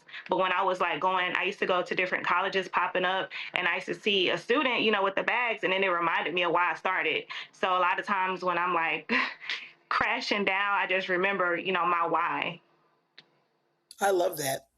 Do you think there's somebody an American manufacturer who you can use, whether they're black or white? Do you have any American manufacturers you looked into where you won't have to worry about getting things from overseas, Japan, China, wherever? Is there such a thing as that? Since they're not leather. It is, but a lot of them, the price point is higher than what it is overseas. So if that's the case, I would have to go up on what I'm charging. I've said that. I've said that for a very long time. That people, when they always say, "Can you make it in the country?" I'm like, "Yeah, but are you going to pay the higher price?" I mean, that's just the bottom line. That when it comes to Gotcha. Joe. Yeah. Congratulations on what it is that you're doing. A couple questions: are there different sizes?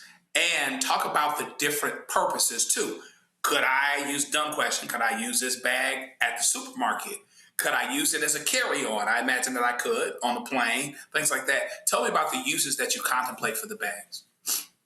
Yeah, well, see, for me, I love that you can dress it up, you can dress it down, you can take it to brunch. It just depends on, what you're comfortable with. A lot of people don't want to carry a really big bag if they're like going to like an elegant dinner, but I do have a smaller version. It's not necessarily crafted big, like boxy. I have like a smaller, like shoulder bag. So, you can take it to work, travel, you can really just make it your own. Because like I said, I want it to be a representation of everything that we are. My goal is to definitely branch out and get different sizes and different colors. But like I said, when everything started with the tariffs, it kind of put me back 10 steps. So I'm trying to build back up. Mustafa. Congratulations on all the success so far. I'm curious, what does 2027 look like for you and your business? That's a great question. I guess it's always hard for me because I envision what I wanted it to be by now, because I started in 2024. So I was saying like in the next 2 years, I'll see my bag on celebrities. I'll see my bag on the screen. It'll be big, but it's not there yet, but that's still always the goal. I want it to be more awareness on it. I want the little girls to see it and see this bag is for me. You know, I want it to be like a big thing because, like I said, I'm a mentor. So, like, even when I go into the schools, it's always bullying on skin color, you know, who's lighter than the next, you know, it's a lot. So, my bag is like for all of that, to pull all that together and to remind you that you're confident no matter, you know, what. So I hope it can be like worldwide to where little girls can see it and know that the bag is for them. So, you know, they can see it from a bigger perspective. Thank you.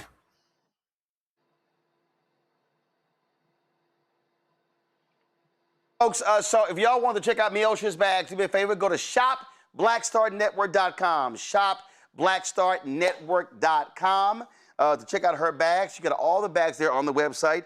And so if you go to shopblackstarnetwork.com, you can check them out. And you can, of course, support Brown Girl bags. That's right. Even though I got a black one right here, Brown Girl bag. And so y'all can check it all out by going to shopblackstarnetwork.com, shopblackstarnetwork.com. Miosha, we appreciate it. Thanks a lot. No problem. Thanks for having me. All right. Give me 1 second, folks. We have been covering, looking at what's happening in the Florida races. And I'm checking something right now. And I don't see this here. So we told you that initially we said numbers were coming in at 8 o'clock. Yo, I just made a phone call and they said AP called it. I have not seen. Do me a favor, Keenan, Carol, I need you to check the AP wire to see if they've actually called this race in Florida. Yo, if they call this race in Florida, shockwaves are going to be sent. This is right now, this is the New York Times. With 83% of the vote in, Angie Nixon is up 55-44 against Alex Vindman. He's a retired lieutenant colonel. She's a state representative. Y'all, he had endorsements. He had millions of dollars. Everybody, she did not raise lots of money. It was Angie Nixon, of course, who was battling, fighting voter suppression, fighting Ron DeSantis. Y'all, straight up, according to, I just made a call to someone who's working on her campaign and said, Roland, this over. She's won. AP called it. That means that, but I haven't seen, nope. Take it back. Go to my iPad. It has been called. Go to my iPad. Angie Nixon has won the Democratic primary in the state of Florida. The race has been called by the Associated Press. Yo, that is a huge upset in Florida, Mustafa. Again, she was being crushed in the fundraising. He had the endorsements, Democratic establishment. I told y'all, I kept telling people, watch the enthusiasm, watch what this is. Folks are saying in Florida, we want a fighter representing us. This is huge, Mustafa. So there's a new set of energy, right? If you look at many of the races across the country, even for the ones that are close, and maybe those who folks label as freedom fighters, as we the people, people have a different set of expectations right now, and she meets those expectations. She's somebody who doesn't back down. She's somebody who has a very well thought out plan. She's someone who also understands how these levers of power work. And, she's bringing a new set of energy. And people want that. People are looking for somebody who's authentic, to be quite honest with you. Somebody who's not going to just, bend the knee. Somebody who's going to make sure that the things they care about in community are being honored and lifted up. And if you're not bringing that energy, then you're just the same old, same old. So in many instances across this country, you're going to see this play out time and time again because people, want something different and they're willing to show up, cast their vote for it, and we'll see how the general goes. Y'all, this is huge, Lisa. Again, folks were saying, oh, Vindman, he's going to run away with this race. Yeah, you know, there was a song back in the 80s. I forgot who made the song.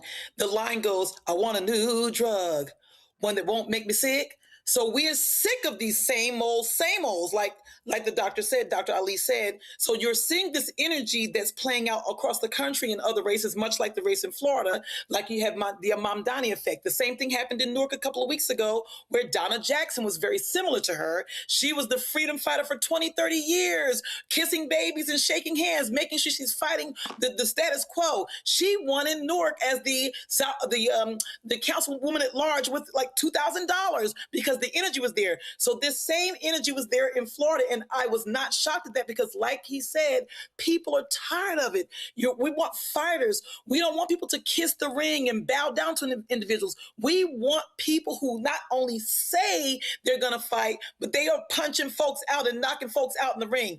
That's why I think she won, and that's what I think is going to be momentum, like you said, Roland, across the country. It's going down. Meet me in the mall. It's going down. It's going down, and I'm excited. I like the young folks. I've always said this, Joe. Ballots beats bucks. You can raise a ton of money, but you got to hit that ground in order to pull those votes, and that's what Angie Nixon here did. Yeah, you gotta reach people. You've got to be on the ground. You've got to be somebody that people can potentially connect with. There is now, money is money, but ballots, can beat bucks, right? If people connect to you and they consider you as real, they consider you as fresh, they consider you as somebody that will actually fight for them. It's too bad for Vindman, because Vindman was in a particular place, in a particular space, where he looked like this underdog coming into politics, as it were. But then he has all the traditional money. He has all the traditional support. And in the worst case scenario, you add that with the option of a fighter, people might start looking at you a little bit sideways.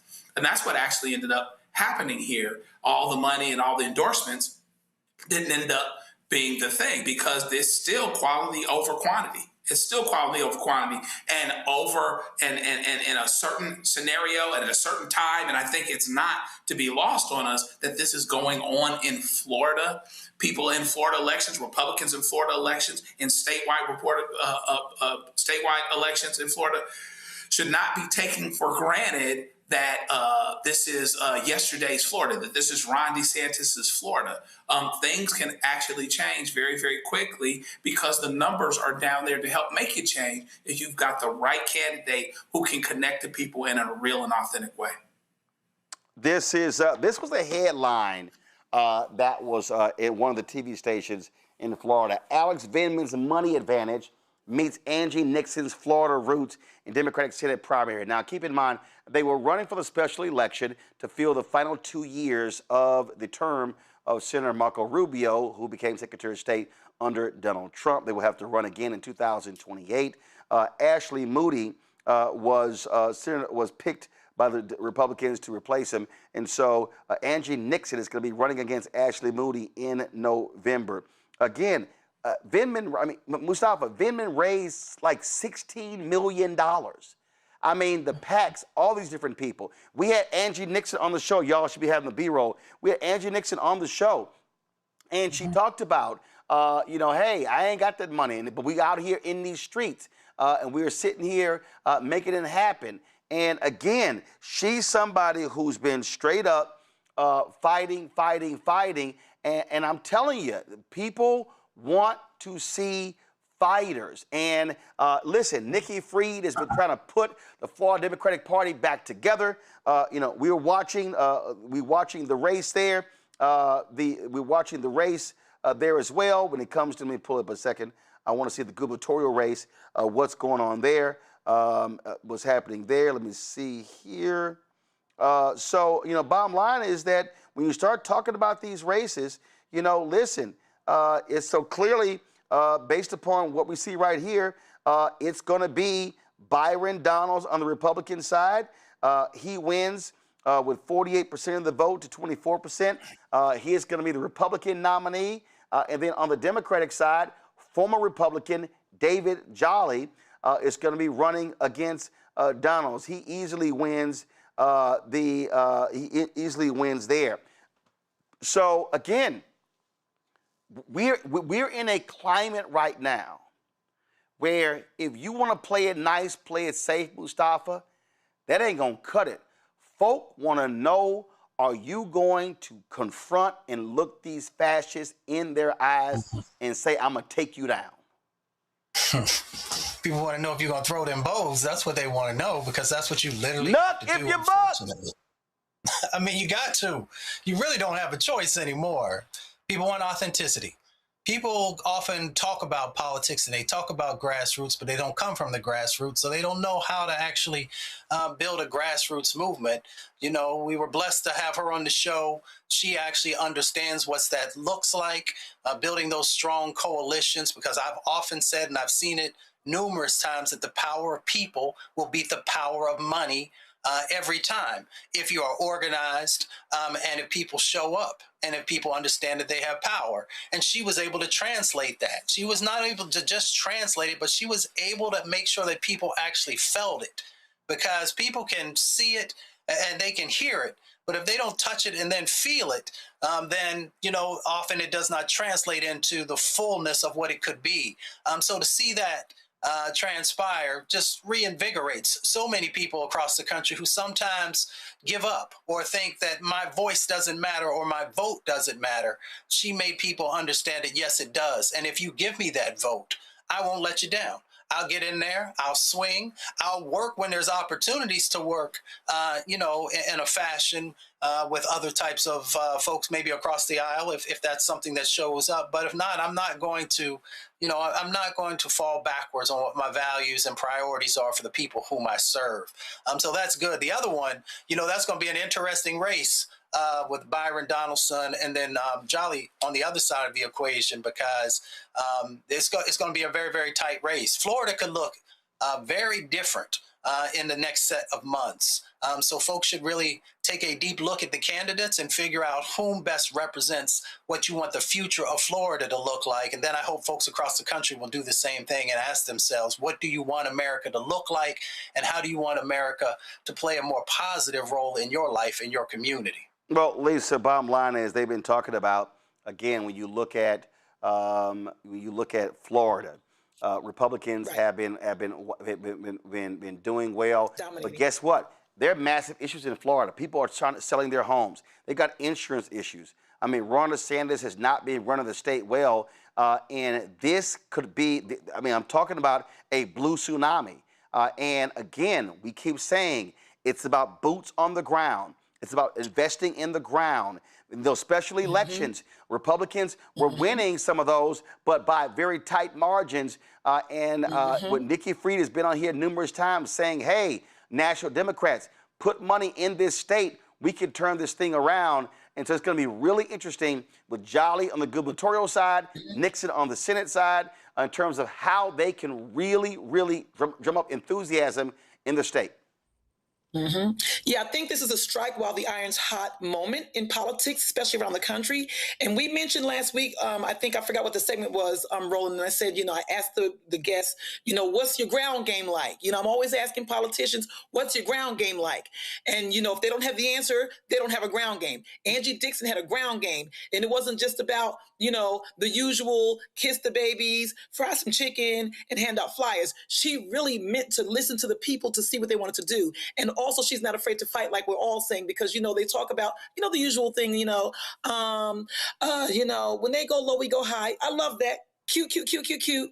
But no, when they go low, she goes to hell with them. She's not scared of them. She's not playing with them. She's not going into any direction other than what the people want. She looks at that as, you are my boss. I mean, she never said the words, but that's how she's moving. That's her attitude. And I am so glad that I'm seeing this potential tsunami, this potential blue tsunami. I'm so energized and excited because for a long time, Florida has been wilding out on people, going hard in the paint to make sure that they keep you down.